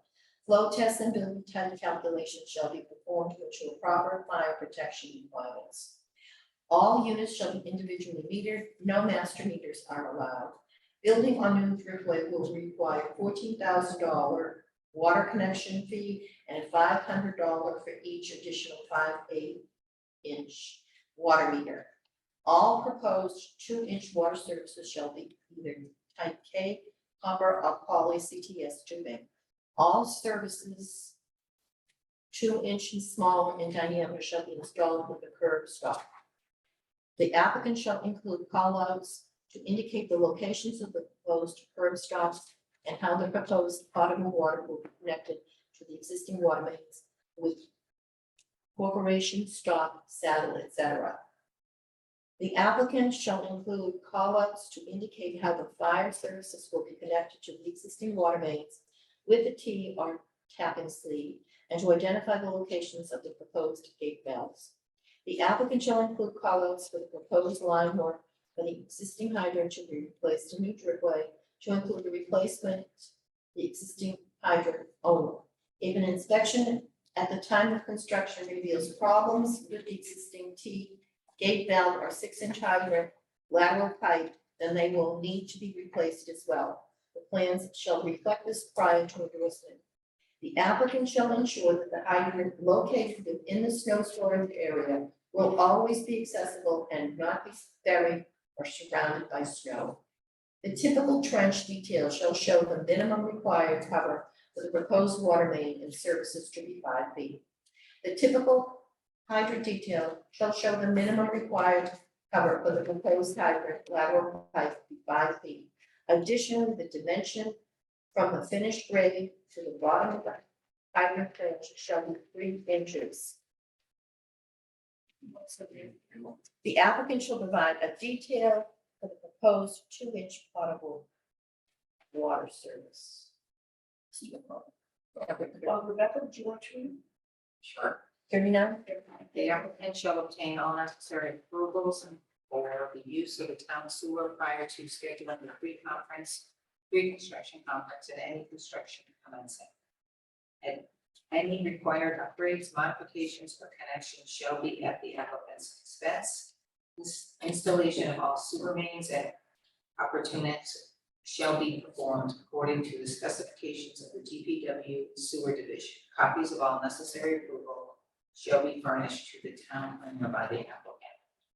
40, all replacements of or connections to town sewer, drainage, and the installation of water mains and appurtenances shall be performed according to the specifications of the Scituate DPW with the independent inspector, contracted or contacted or employed by the town with new construction activity and to ensure compliance with the town rules and regulations.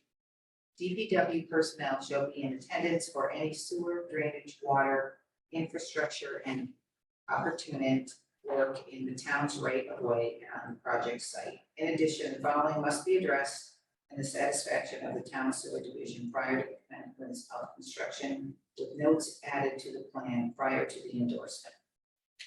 A, the application shall perform light cleaning and closed circuit television CCTV inspection of the existing sewer lines between SMHSTA 2+04 and SMHSTA 0+00 plus SMHSTA 1+20E.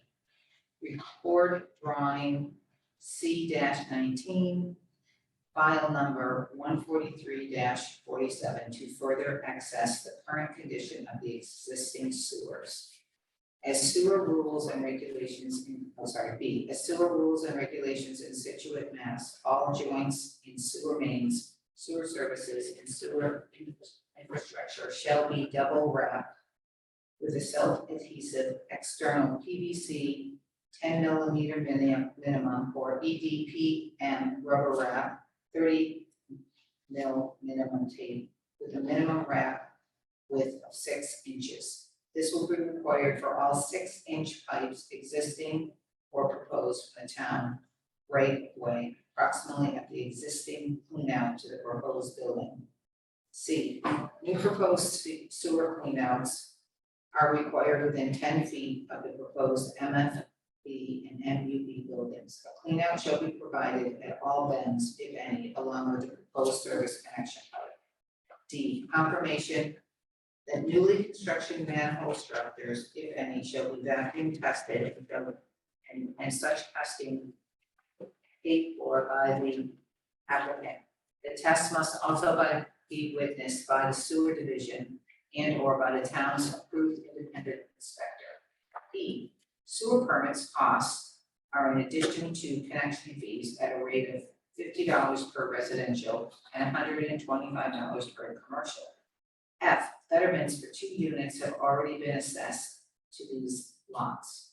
To connect to town sewer, the applicant will owe connection fees for the remaining 17.5 units at $16,000 per unit, for a total of $280,000 in connection fees. Such fees will be due at the time of start of construction. G, external cleanout of building B sewer service will be required. H, all external cleanouts will be furnished with metal protective covers. I, minimum slope of 2% is required for sewer services. Slopes shall be shown on the plan prior to endorsement. J, PVC sewer pipes to be SDR 35. K, the privately constructed sewer infrastructure will be owned and shall be maintained at all times by the applicant. The sewer line from the property line is owned by the property owner. L, the applicant shall provide as-built plans to the sewer division once the sewer is constructed. 41, the building, parking, walkways, and required signage shall meet all applicable requirements of ADA, MAAB, and Scituate Commission on Disabilities if applicable. 42, the applicant shall ensure that signs, landscaping, and other features located within the site triangle area of the project site, driveways, and the intersection of New Driftway are designed, installed, maintained so as not to impede lines of sight, not to exceed 2.5 feet in height. 43, all signs and pavement markings to be installed shall conform to the applicable specifications of the manual on the Uniform Traffic Control Devices, MUTCD. All pavement markings in the public way shall be thermoplastic. 44, the applicant shall ensure that the property manager promptly removes snow windrows located within the site triangle area of the project site, driveway intersections with new driveway that exceeds 3.5 feet in height, or that would otherwise inhibit site. 45, snow storage areas shall be designated on site on the site plans. However, with the hydrant location within a snow storage area, with the hydrant location within the snow storage area is inadequate. The applicant shall provide snow storage areas on the site plan prior to endorsement. The applicant shall ensure all maintenance personnel are informed of snow storage locations. When on-site capacity is exceeded, an off-site location shall be used in compliance with all federal, state, and local laws. De-icing and standing agents can only be stored on-site if they are covered or contained. 46, trash management shall be internal to the building. A dumpster is proposed with a concrete dumpster pad. The trash removal shall occur as often as needed, so debris is not placed outside the covered fence dumpster, but at least on a weekly basis.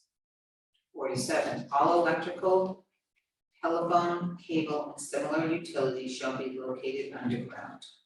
48, except for the town-owned segments of the sewer and water line from the property line onward, all utilities, including but not limited to storage drainage, shall be maintained by the applicant according to the post-construction phase operation and maintenance plan best management practices revised dated February 8, 2023 by Morse Engineering Inc., Morse Engineering Company Inc., and are attached to this decision.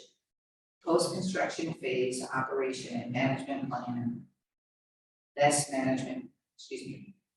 operation and maintenance plan best management practices shall be provided to all property owners and property management people. Post-construction operation and maintenance plan shall be revised as a standalone document prior to endorsement and include snow removal conditions. 49, if the drainage system is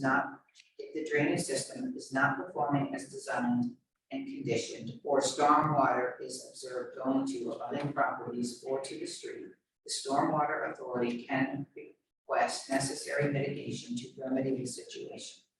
This condition applies to all construction activities and survives the issuance of a certificate of completion to apply during all ongoing operations.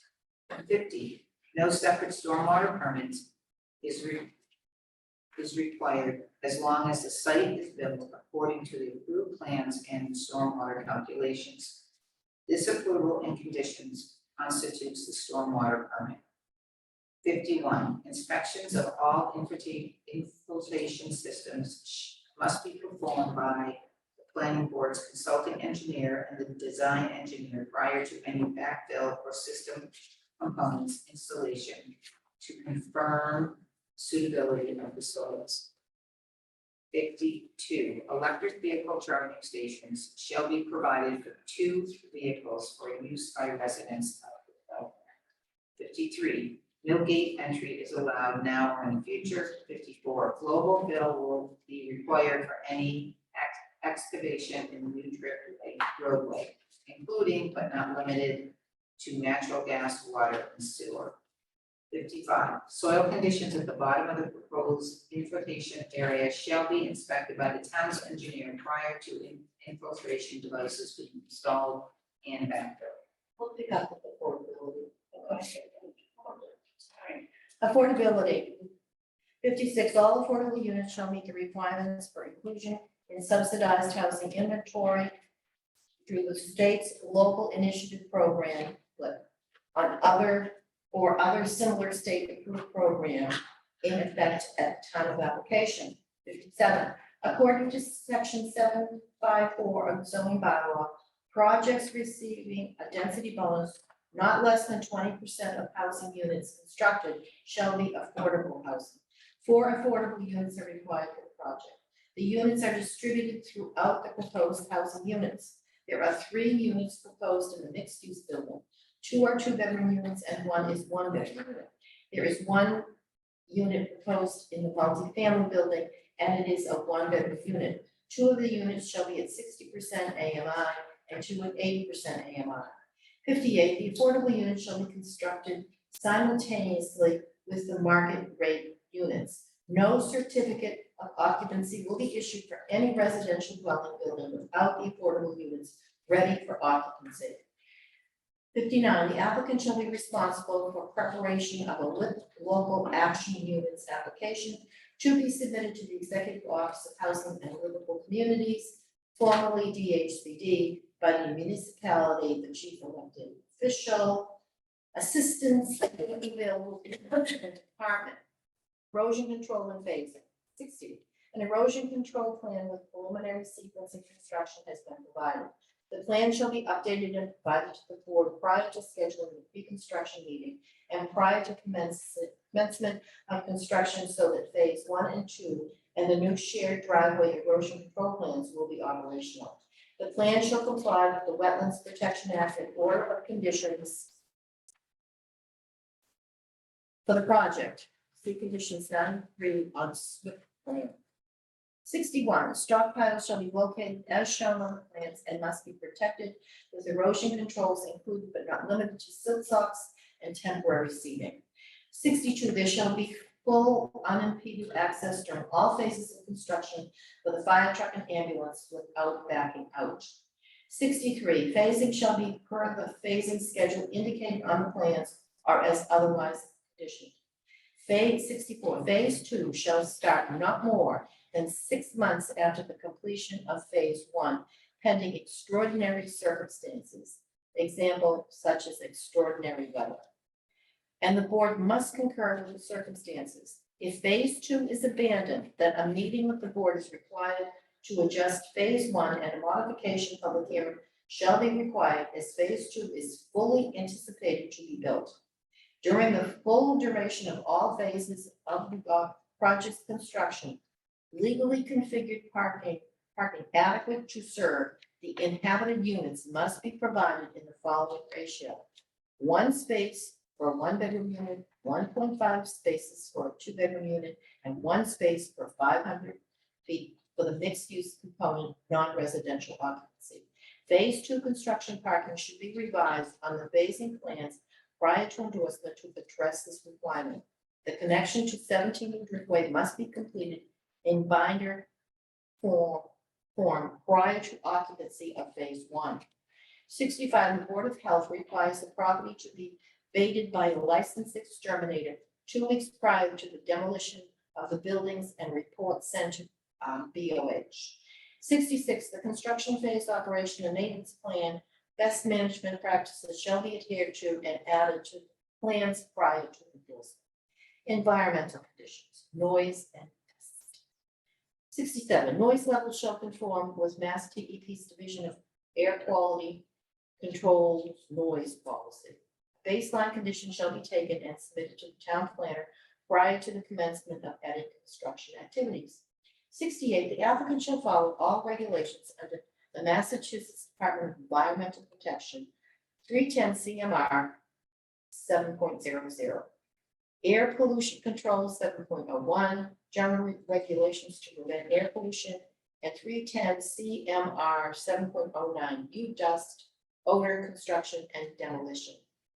For 310 CMR 7.09, U, dust, odor, construction, and demolition of water must be moved to prevent excessive emission of particulate matter throughout the construction project. 69, the applicant shall not operate any concrete crushing machinery on the project site. 70, a dust control plan must be provided to the planning board and Board of Health for review and approval prior to the construction. Conference, landscaping, site amenities, density bonus, and public realm improvement. 71.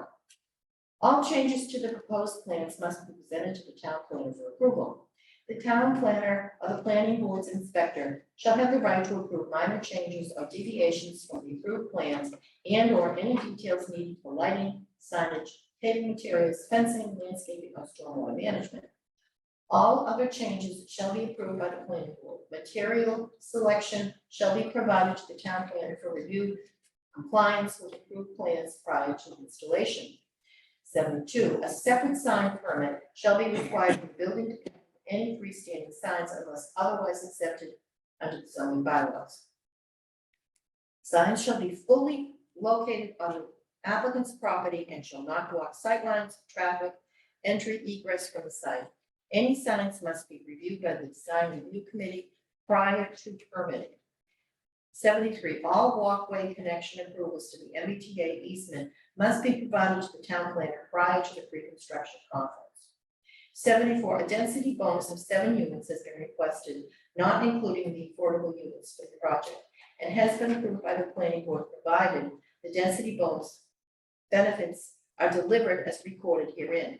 The planning board may approve this additional density by special permit if the applicant provides benefits to the residents of the project and BCN district and surrounding area. Finding number 11 indicates the applicant has agreed to provide the relocation of the 17 Woodruff driveway, so it is combined with the driveway for the project, creating a shared entrance off the Woodruff. Building a paved cul-de-sac on McDonald Terrace to town standards and providing 2 of the 4 affordable units at 60% AMI and 2 at 80% AMI. The 2 units at 60% AMI increase the affordability of 2 units and thus is a public benefit. The sidewalk connection to the MBTA easement, turn lane and handicap accessible sidewalk improvements along New Driftway are not density bonus benefits. These density bonus improvements are made under section 580.4C of the zoning bylaw. 75, the applicant has agreed to contribute the sum of $10,000 to fund traffic and pedestrian improvement studies in the Green Bush Driftway area as approved by the planning board. The applicant has agreed to stipulate in express written terms or conditions of the contribution that the funds may be expended as part thereof by the planning board without further appropriation. Use of the funds for specific improvements shall be approved by the town planner, planning board, and town administrator. The applicant shall provide such funds to the town prior to commencement of construction. 76, all proposed lawns and swale areas shall have a minimum of 6-inch of clean screened loam. A bill of lading shall be provided to the town planner during construction to show that the loam is clean. 77, outdoor amenity areas must be shown by type, size in square feet and percentage of lot area and labeled on plan prior to endorsement. Landscape plans shall not be used for this purpose. 78, there shall be no lighting spillover to any abutting properties. Lighting fixtures shall be cut off / down lighting style.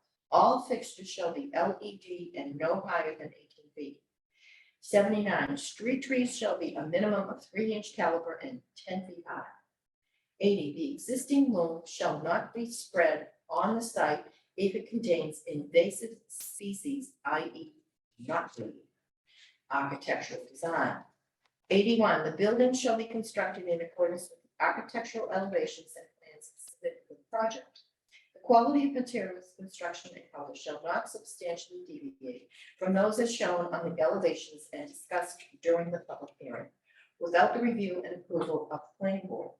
82, the final building plans stamped by a registered architect shall be provided to the planning department prior to a building permit being issued for review for consistency with the elevations and renderings described in condition 1. If the plans appear inconsistent, approval by the planning board will be required. 83, detailing of exterior materials with emphasis on the brick and trim details and review of the locations of utilities and mechanical equipment must be reviewed by the design review committee with concurrence by the planning board prior to a building permit. 84, low reflectivity glass is required. 85, the stockade fence are equal approved by the planning office at the north property line shall be 6 feet tall. 86, there shall be a minimum of 6 benches located throughout the site, which are to be field located during construction with approval of these locations by the town planner. 87, calculations for gutter capacity, downspout sizing, and pipe sizing shall be submitted and approved by the consulting engineer prior to issuance of a building permit.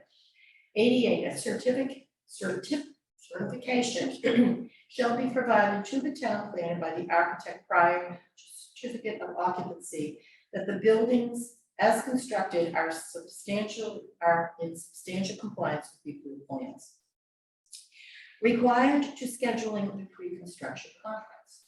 89, as the units are rental units, the applicant shall provide a draft document and a master deed review to include a statement that the driveway, parking areas, drainage system, sewer, landscaping, amenity spaces, and other common areas shall be owned and maintained by the applicant and shall not be the responsibility of the town to maintain.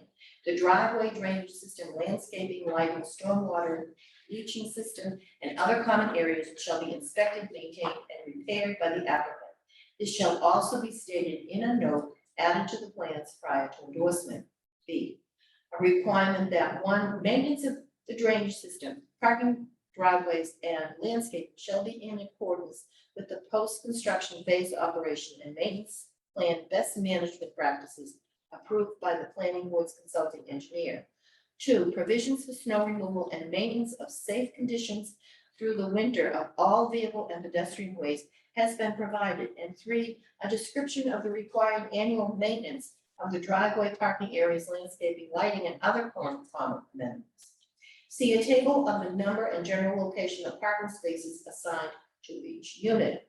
D, the revised post-construction phase operation and maintenance plan best management practices shall be provided to the planning board as a standalone document with snow storage areas and best management practices indicated. 9, prior to scheduling the pre-construction conference, the applicant shall provide to the planning board A, copies of the recorded site plan review and special permit and plans. B, a check to cover cost of inspections by the town's consulting engineer. These shall include, at a minimum and not limited to, inspections of subdivision rules and regulations section 9.0 for the driveway, parking areas, walkways, patios, and stormwater management systems, water system, municipal sewage connection and sanitary sewage line, new curbing and erosion and dust control measures, McDonald cul-de-sac, as well as any specific requirements contained herein which may require review and or inspections by the town. The specific amount shall be provided by the planning board based on the consulting engineer's estimate, shall be subject to amendment from time to time and shall be supplemented by the applicant as requested by the planning department. C, a construction schedule including appropriate dates for installation of erosion control and other site protection, stabilization, construction of building and all other applicable items in subdivision rules and regulations, section 9.0, and D, a type and amount of security cash or bond acceptable to the town treasurer provided by the applicant that is reasonably satisfactory to the planning board to cover the satisfactory completion of site and infrastructure features shown on the site plan, including the McDonald cul-de-sac, shared driveway, walkways, landscaping, parking, utilities, drainage, signs, lighting, building B, and related conditions imposed by the board. The amount shall be based on the applicant's contractor's estimate of costs of these items reviewed by the town's consulting engineer and shall be approved by the planning board prior to pre-construction conference. E, provide contact data for the site contractor, general contractor, and 24-hour number for responsible party in the event of emergency required prior to the start of construction. With 91, within 2 calendar weeks prior to the applicant's notification to the town planner that it intends to commence any work on the project site, a pre-construction conference shall be held with the applicant and their representatives, their engineer, the site contractors, town planner, the town engineer, and other DPW representatives as necessary the police department, the planning board's consulting engineer, and other representatives of the town as the board feels necessary. A list of all contractor contacts, including names and telephone numbers, shall be provided to the planning board, DPW, and police department. At least one telephone contact shall be available 24 hours per day in the event of an emergency. 92, the property lines of the subject property shall be marked or flagged in the field under the direction of a surveyor and notification given to the town planner and consulting engineer a minimum of 3 business days prior to the start of construction. The property line shall be staked or pinned at all times during construction. 93, the SWIP plan shall be provided to the planning office for review and approval 1 month prior to construction and prior to submission to the EPA. The SWIP must include the temporary basin sizing and swales. 94, a stabilized construction entrance and silt fence sock must be installed prior to any earth disturbing activities on site, including but not limited to clearing and grubbing. Construction fencing shall be required as necessary to comply with federal, state, and local laws required during construction. 95, construction work shall not begin prior to 7 a.m. weekdays and 8 a.m. on Saturday, and shall cease no later than 7 p.m. or dusk, whichever is earlier. No construction shall take place on Sundays or legal state or federal holidays. 96, the board reserves the right to require the consulting engineer to visit the site weekly or as often as necessary during construction to observe and report on matters within the scope of the planning board's authority. 91, all earth moving / disturbance operations shall only occur while erosion and sedimentation control measures are in place and approved by the town planner or the town's consulting engineer. Such control measures shall remain in place until the town's consulting engineer determines after consultation with the town planner that the danger of erosion or sedimentation no longer exists.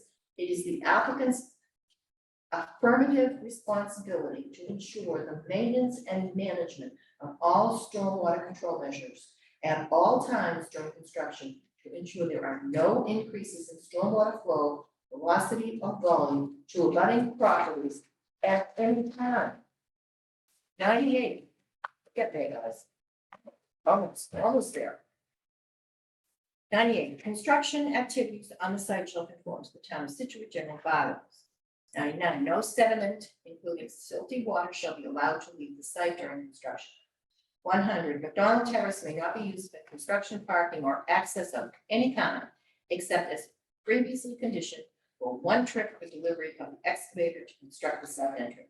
No curb cuts are allowed on McDonald Terrace and will require a modification of the proposed plans, if ever proposed. 101, no parking or unloading on Ford Place, McDonald Terrace, on Driftway shall be permitted during construction unless approved in advance and controlled at the same time by the police department. Construction vehicles shall use the designated construction access on site. 102, all construction parking shall be on site unless otherwise approved by the planning board.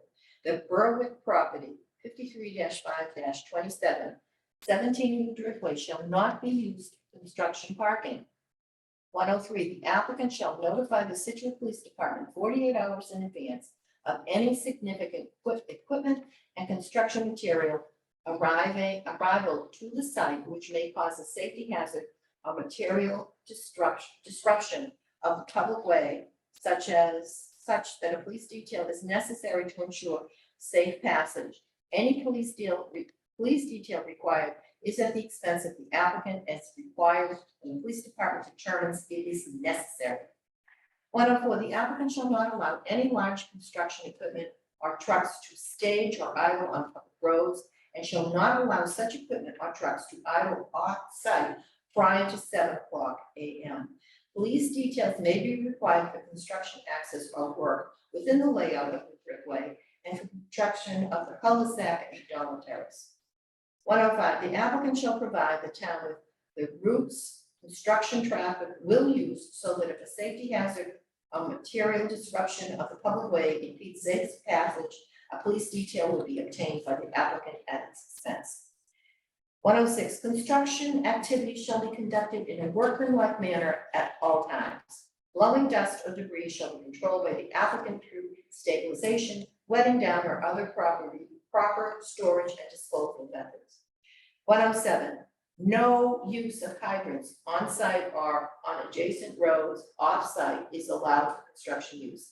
A hydrant may be available at the water treatment plant for construction use during non-water ban times. 108, in an effort to reduce noise levels, the applicant shall keep all equipment that emanates sounds from the structures or site in proper working order through regular maintenance. 109, blasting, if necessary, shall be conducted according to all necessary permits and meet all of the requirements of the Scituate Fire Department required prior to issuance of an occupancy permit. 110, no certificate of occupancy shall be issued until the planning board and the building commissioner are satisfied that the buildings, driveway, parking areas, installation of necessary utilities is in full compliance with the approved plans and the site plan review and special permit.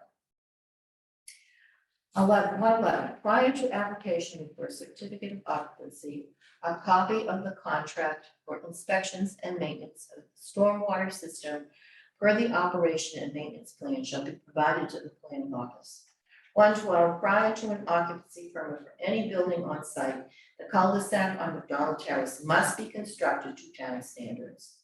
113, prior to applying for an occupancy permit, the applicant shall provide a copy of its executed regulatory agreement between the developer, municipality, and EOHLC, DHCD, to ensure long-term affordability.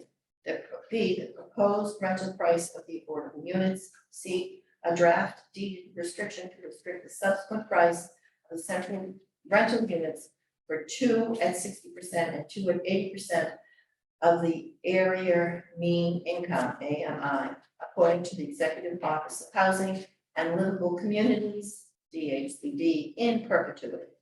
The draft deed restriction shall be approved by town council and proof of recording provided to the planning board prior to the issuance of the occupancy permit for an affordable unit. D, a plan showing the location of the affordable units for the building and planning departments.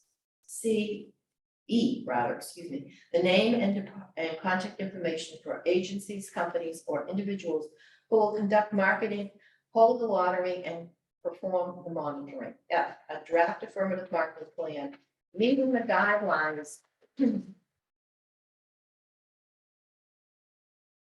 for approval of DHCD. The marketing plan must affirmatively provide outreach to area minority communities to notify them of the availability of the units and must demonstrate the need for local preference as well as ensure there will be no discriminatory impacts as a result of using local preference criteria. If the plan does not meet DHCD requirements for inclusion of the units on the subsidized housing inventory, revisions will be required prior to an occupancy permit.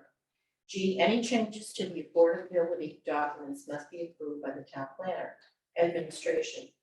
114, at all time periods referenced in this document for completion of conditions shall be told in case any appeals are taken. 115, this site plan review and special permit shall run with the land, shall be void if it is not reported at the registry of deeds within 120 days of expiration of the appeal period, are such extensions of that time period granted by the planning board following approval of the special permit. The applicant shall provide proof that the special permit was reported to the planning board. 116, the planning board may at its discretion waive or modify conditions of the special permit at a duly called meeting of the board if the board determines that such waiver or modification is insignificant and does not materially adversely affect the proposed purpose of this special permit decision. 117, this special permit shall lapse within 2 years from the date of its issuance unless substantial use of construction has commenced prior to that time in accordance with Mass General Laws, Chapter 40A, Section 9. 118, all plan sheets of the site plan review and ECN special permit shall be recorded at the registry of deeds. 119, all construction shall be done in accordance with the plans. Failure to comply with any condition of this permit shall cause it to be deemed invalid. 120, any condition contained herein that varies from the plan supersedes the plan where different. We need a second for the question. Is there a second for discussion? Second. Okay. Uh, Oh, no, second. Discussion. Sorry. discussion. Mr. McLean. You know how I feel about this. I felt very strongly from the very beginning that both these buildings should be built at the same time. I disagree with tandem parking. I am not sure that the parking spaces are in fact adequate for what's going on. And that along with other things that I have said, I don't know this. We're not voting right now. Yeah, we're not No, voting. I do not agree with So this.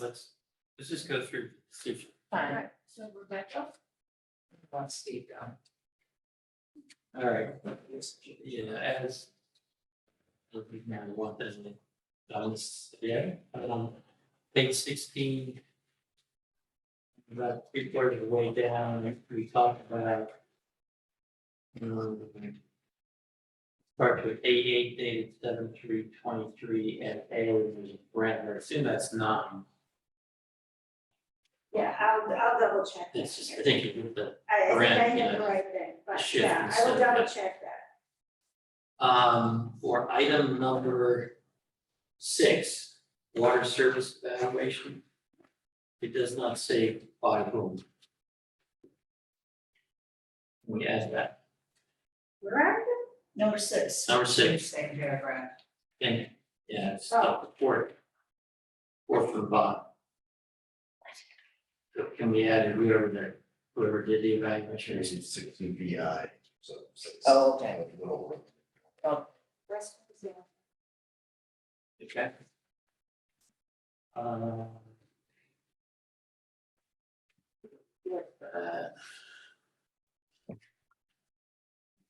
Okay, number 5 on page 17, the last sentence that runs over in page 18, so dwelling is constructed, the site should be under rental conditions. They were owner occupied. Yeah. This is not, these are not condos, right? Right. So it could say applicant occupied, if the applicant is occupying something. But not like a condo owner. Number 9. Would say that the new building unit should be numbered on the outside door map, shouldn't it be hand? And It's whatever the fire department wants. That's really what it is. Yeah, but shouldn't the units have numbers on them as well as a map? I don't know if that's what the fire department requires. Well, I think that's what the planning board should do. All right, so you want and a map. Yeah. Both please.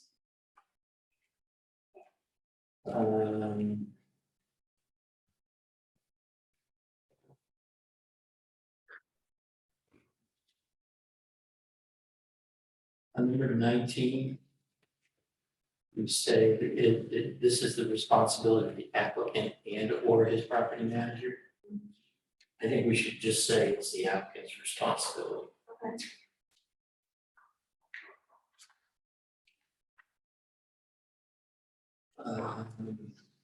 On page 20, number 26.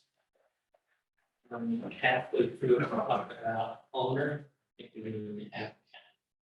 There's the places we use the term owner instead of applicant. So you might just want to do a, search for that.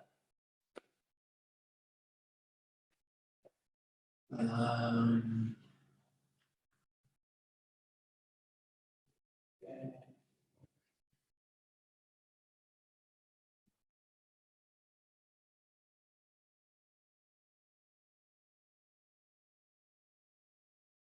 On 23, top page, first bullet. Should that say replace in accordance with DPW requirements?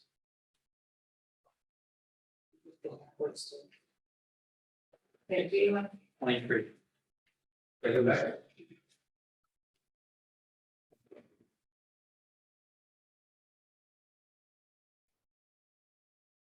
Zero and five. Yeah, I gotta see.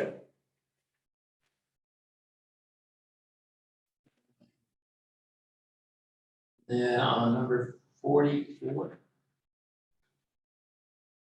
I feel like we have a disconnect between like, I think it was snow and the height in the site triangle. Between the height would be 2.5 as it is in 42.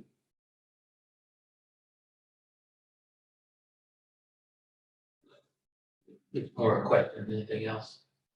Well, I don't know why we would do 3.5 feet there, all but right, I'll so change it far to 2.5 feet. I'll change it to 2.5.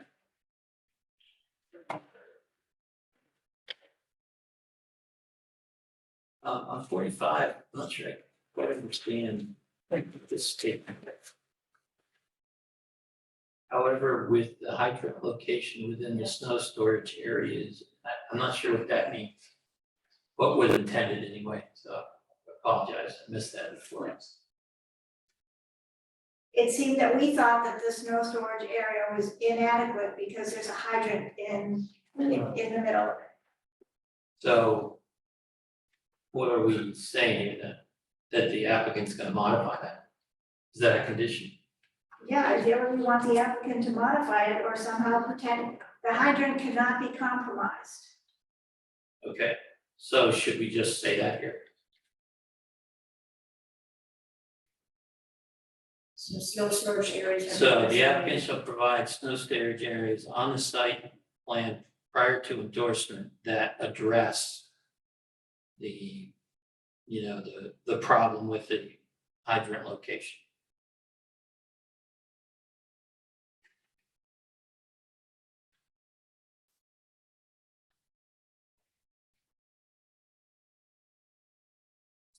Then 48.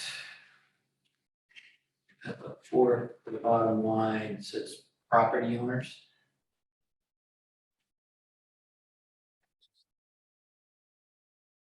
So we're providing this plan, are we providing it to the renters? We're not, are we? No. So it should be the to the applicant, right, and property management people.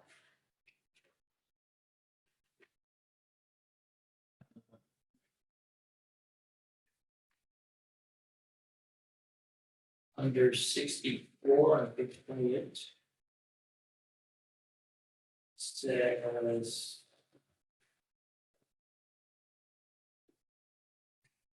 The last sentence says connection to 17 New Driftway must be completed in binder form. I would suggest that not only must that be completed, but the close off of the access should be completed as well.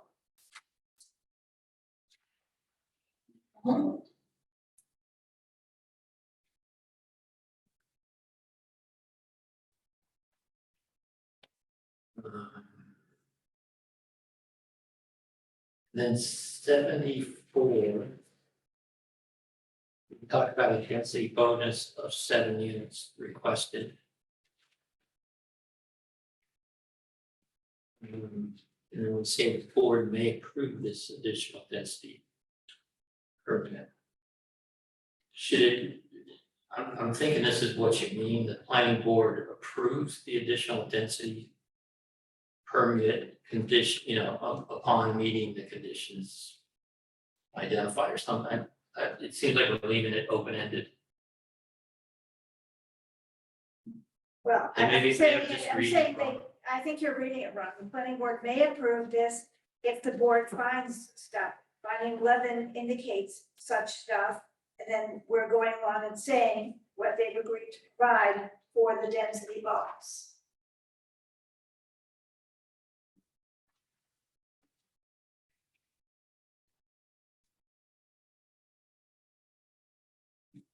Well, you need to be will or shall.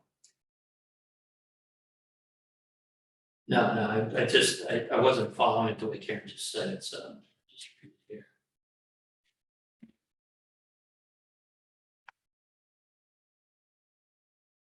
Do we go somewhere in here, do we say those are quick map? Yeah. Maybe I missed it. We tell you in finding 11, I mean, we can add a sentence, the expense and the bonus are approved. I mean, if that's what you want, I just feel like we sort of left it open. okay. Well, I'll add. So if you could just clarify some.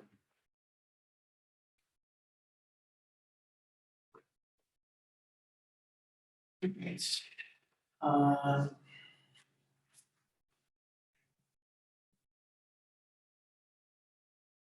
And then on page 32. Item B. Maybe it's just you might need to go back through the decision a little bit. It seemed like we had different names for the buildings. So is building B the multifamily building? All right, sorry, where are you? D, 90D. We talk about building. What page? 32.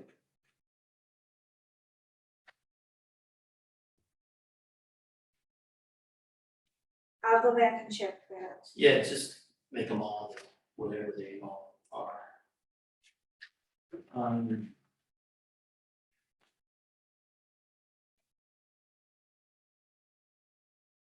That's it. We covered all of that myself. Mr. President? Harry? No. No, wouldn't the applicant, maybe it's elsewhere, but wouldn't the applicant be the applicant or, I mean, that he could sell it from other. Well, it says that We in said here. we have some, we have. Oh, you have some- that. It's defined in here. Okay. Public hearing. If everyone in the public would like to speak, now is your time. So I don't know if I'm a member of the public or an applicant. Yes, you are. Yeah. I just had a few quick comments that I had run by Karen, and it didn't seem in the document that was read they were picked up. And she's given me some responses that, you know, probably further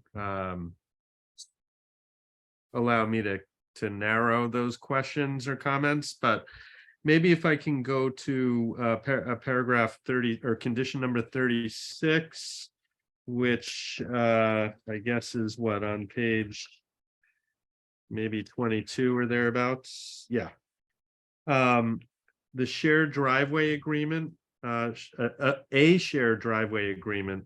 And I was just wanted to add / easement to that, because that's essentially what the driveway agreement is going to be. Just a minor detail. Well, wait a minute, I mean, I agree with you, I don't have a problem adding that, but usually on shared driveways, we have some type of agreement to who does what. Of course, yeah, that would be, Okay, all yeah, right, and then that's, we're in agreement, That can be written into the easement, right? that can, yeah. yes, yep. Okay.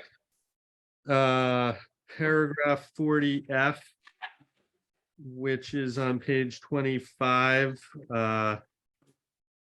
I had proposed that the betterments be paid upon the activation of the sewer line as opposed to at the time of the start of construction. And I was wondering what the board felt about that. You mean at occupancy? Hold on. I think that's too late. You think it's too late? Okay, well, yeah, that would be around the time. Like, in other words, you know, why pay for a betterment if you're not going to be using it? It could be, you know, a period of months, and that might make a difference for this applicant. I'm not in favor of that, Mr. Delisi. Okay. Condition number 70.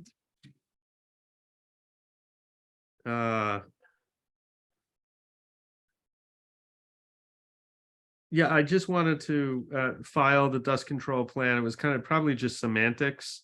But with the Board of Health, office, as opposed to just the Board of Health, but that's splitting hairs, not a big deal. Can do that, no issue there. Okay. Condition number 110.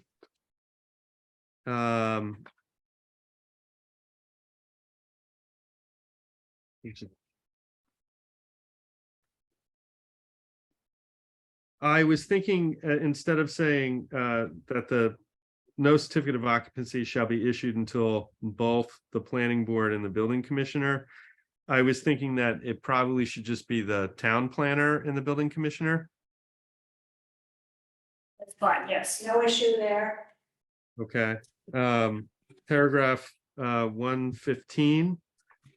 I just wanted to add the words final after on the fourth line down, which references expiration of the appeal period, just writing following final adjudication of any appeals. And this really just this paragraph voids the special permit if site plan review special permit shall run with the land and be void if not recorded at the registry.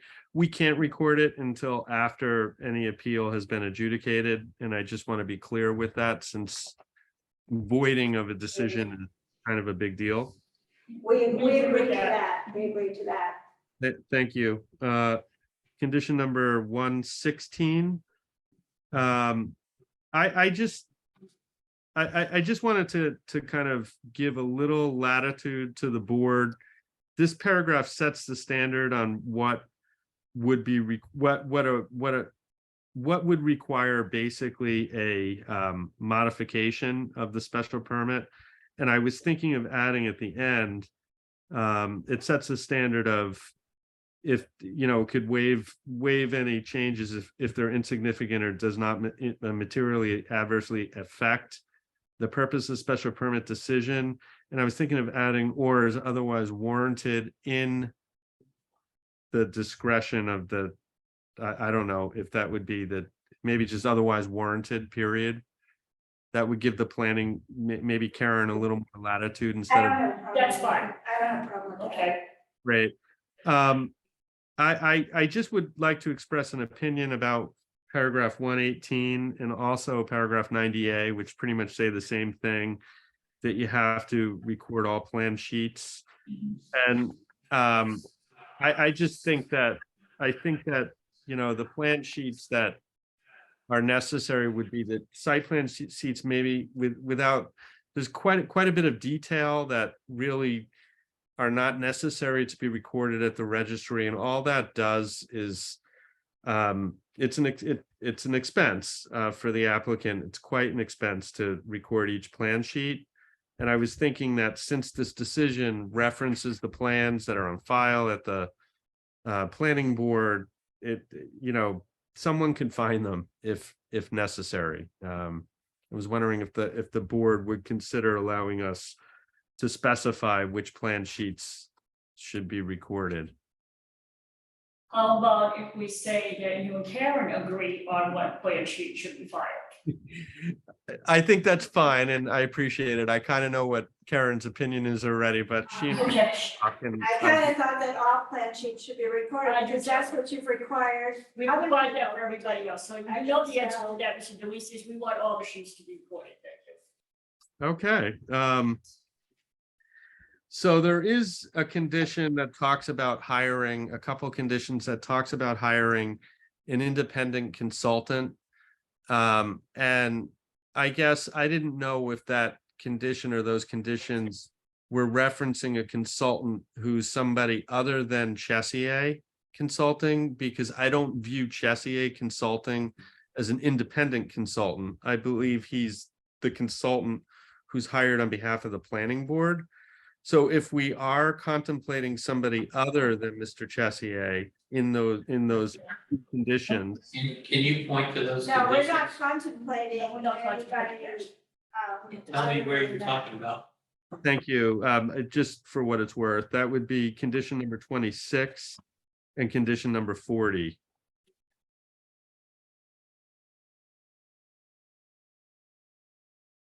And 6 is the contractor employed by the town. Yeah. Right, Yes. so that seems like that's already covered, right? Okay. No, I just wanted to Any mention, condition number what, 40?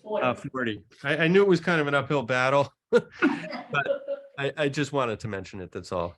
Because if it was independent, I would just want mutually agreeable and some kind of requirement that there be a scope of work and a proposed fee structure at least shared with the applicant prior to. Well, we do that. We get a cost estimate from the consulting engineer. We provide it to the applicant.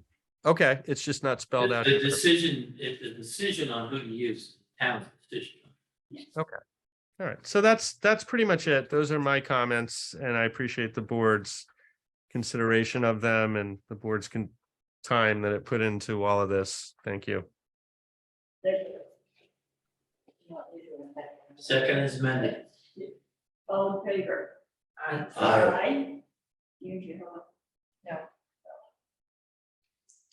Thank you. Thank you very much, Karen. I know that you're headed out of town. out of the country, out of town. If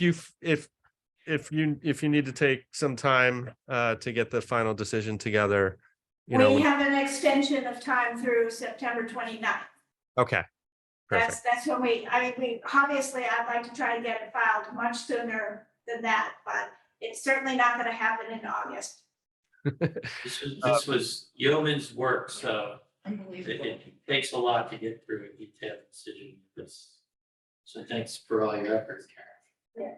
Well, thank you for all the comments that were submitted to help make it a good document.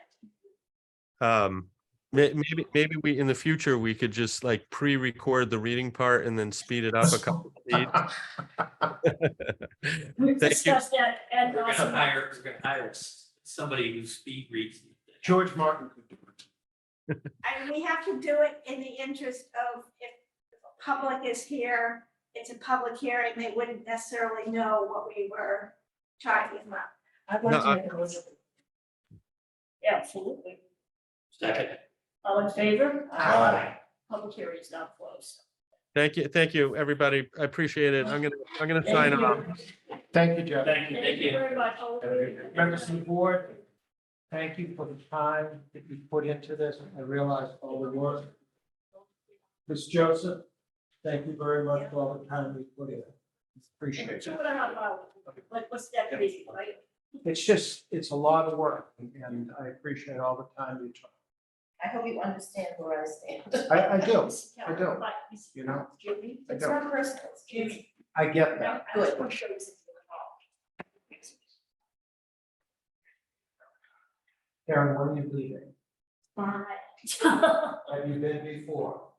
Yes, about 35 years ago. Where are you going? Hang tight, 2 seconds. We're starting up in Dublin and we're ending up in, We're kind of in. going to work as well. Yeah, that's what I've moved to. I just have a couple more things to talk to Lenny about. You know, if you wait 5 minutes, I'll be right out, okay? We'll be right up. Sure. Right. All right, can we finish the planning and development report? Yes. Water treatment plant, came in today. If anybody wants to pick up their plans today, We'll hold the door open. welcome to pick up your plans today. I sent a scope of the traffic study. Can people look at that? Certificates of occupancy have been issued for B, C, D, and E for Drew. So, Do they have any commercial lined up? Do they have mixed use stuff? not that they're sharing with me yet, No. It looks very nice. but, I mean, they won't have people in there for a few weeks. Yeah. But, so that's all I wanted, and, small cells. Kate wants to have a meeting with me and her lawyer. I've invited Patty and Steve to that meeting. They want us to redo the small cell bylaw. I say that let's see what they say. And if their lawyer's gonna do all the work and we agree with it, then let's go for it. when's the meeting? September 8th at 10:30. No, that's right. Just have to see if I can do that or not. Yeah, I invited you because I thought you might wanna come. Meeting's gonna be here and Mr. Campanelli will be on Zoom. Okay. And that's all. I've been issuing CVOs and all that fun stuff this week. 533 has a temporary CVO. Oh. May change to permanent tomorrow after we do another site walk, but things are progressing. Well, it's excellent work as usual, Karen, on this. So I have to report, so. More than yeoman's work, thank you. Make a motion to adjourn. Second. All in favor? Aye. Thank you and good night. Good night, Thank everyone. you. Thank you. Good night.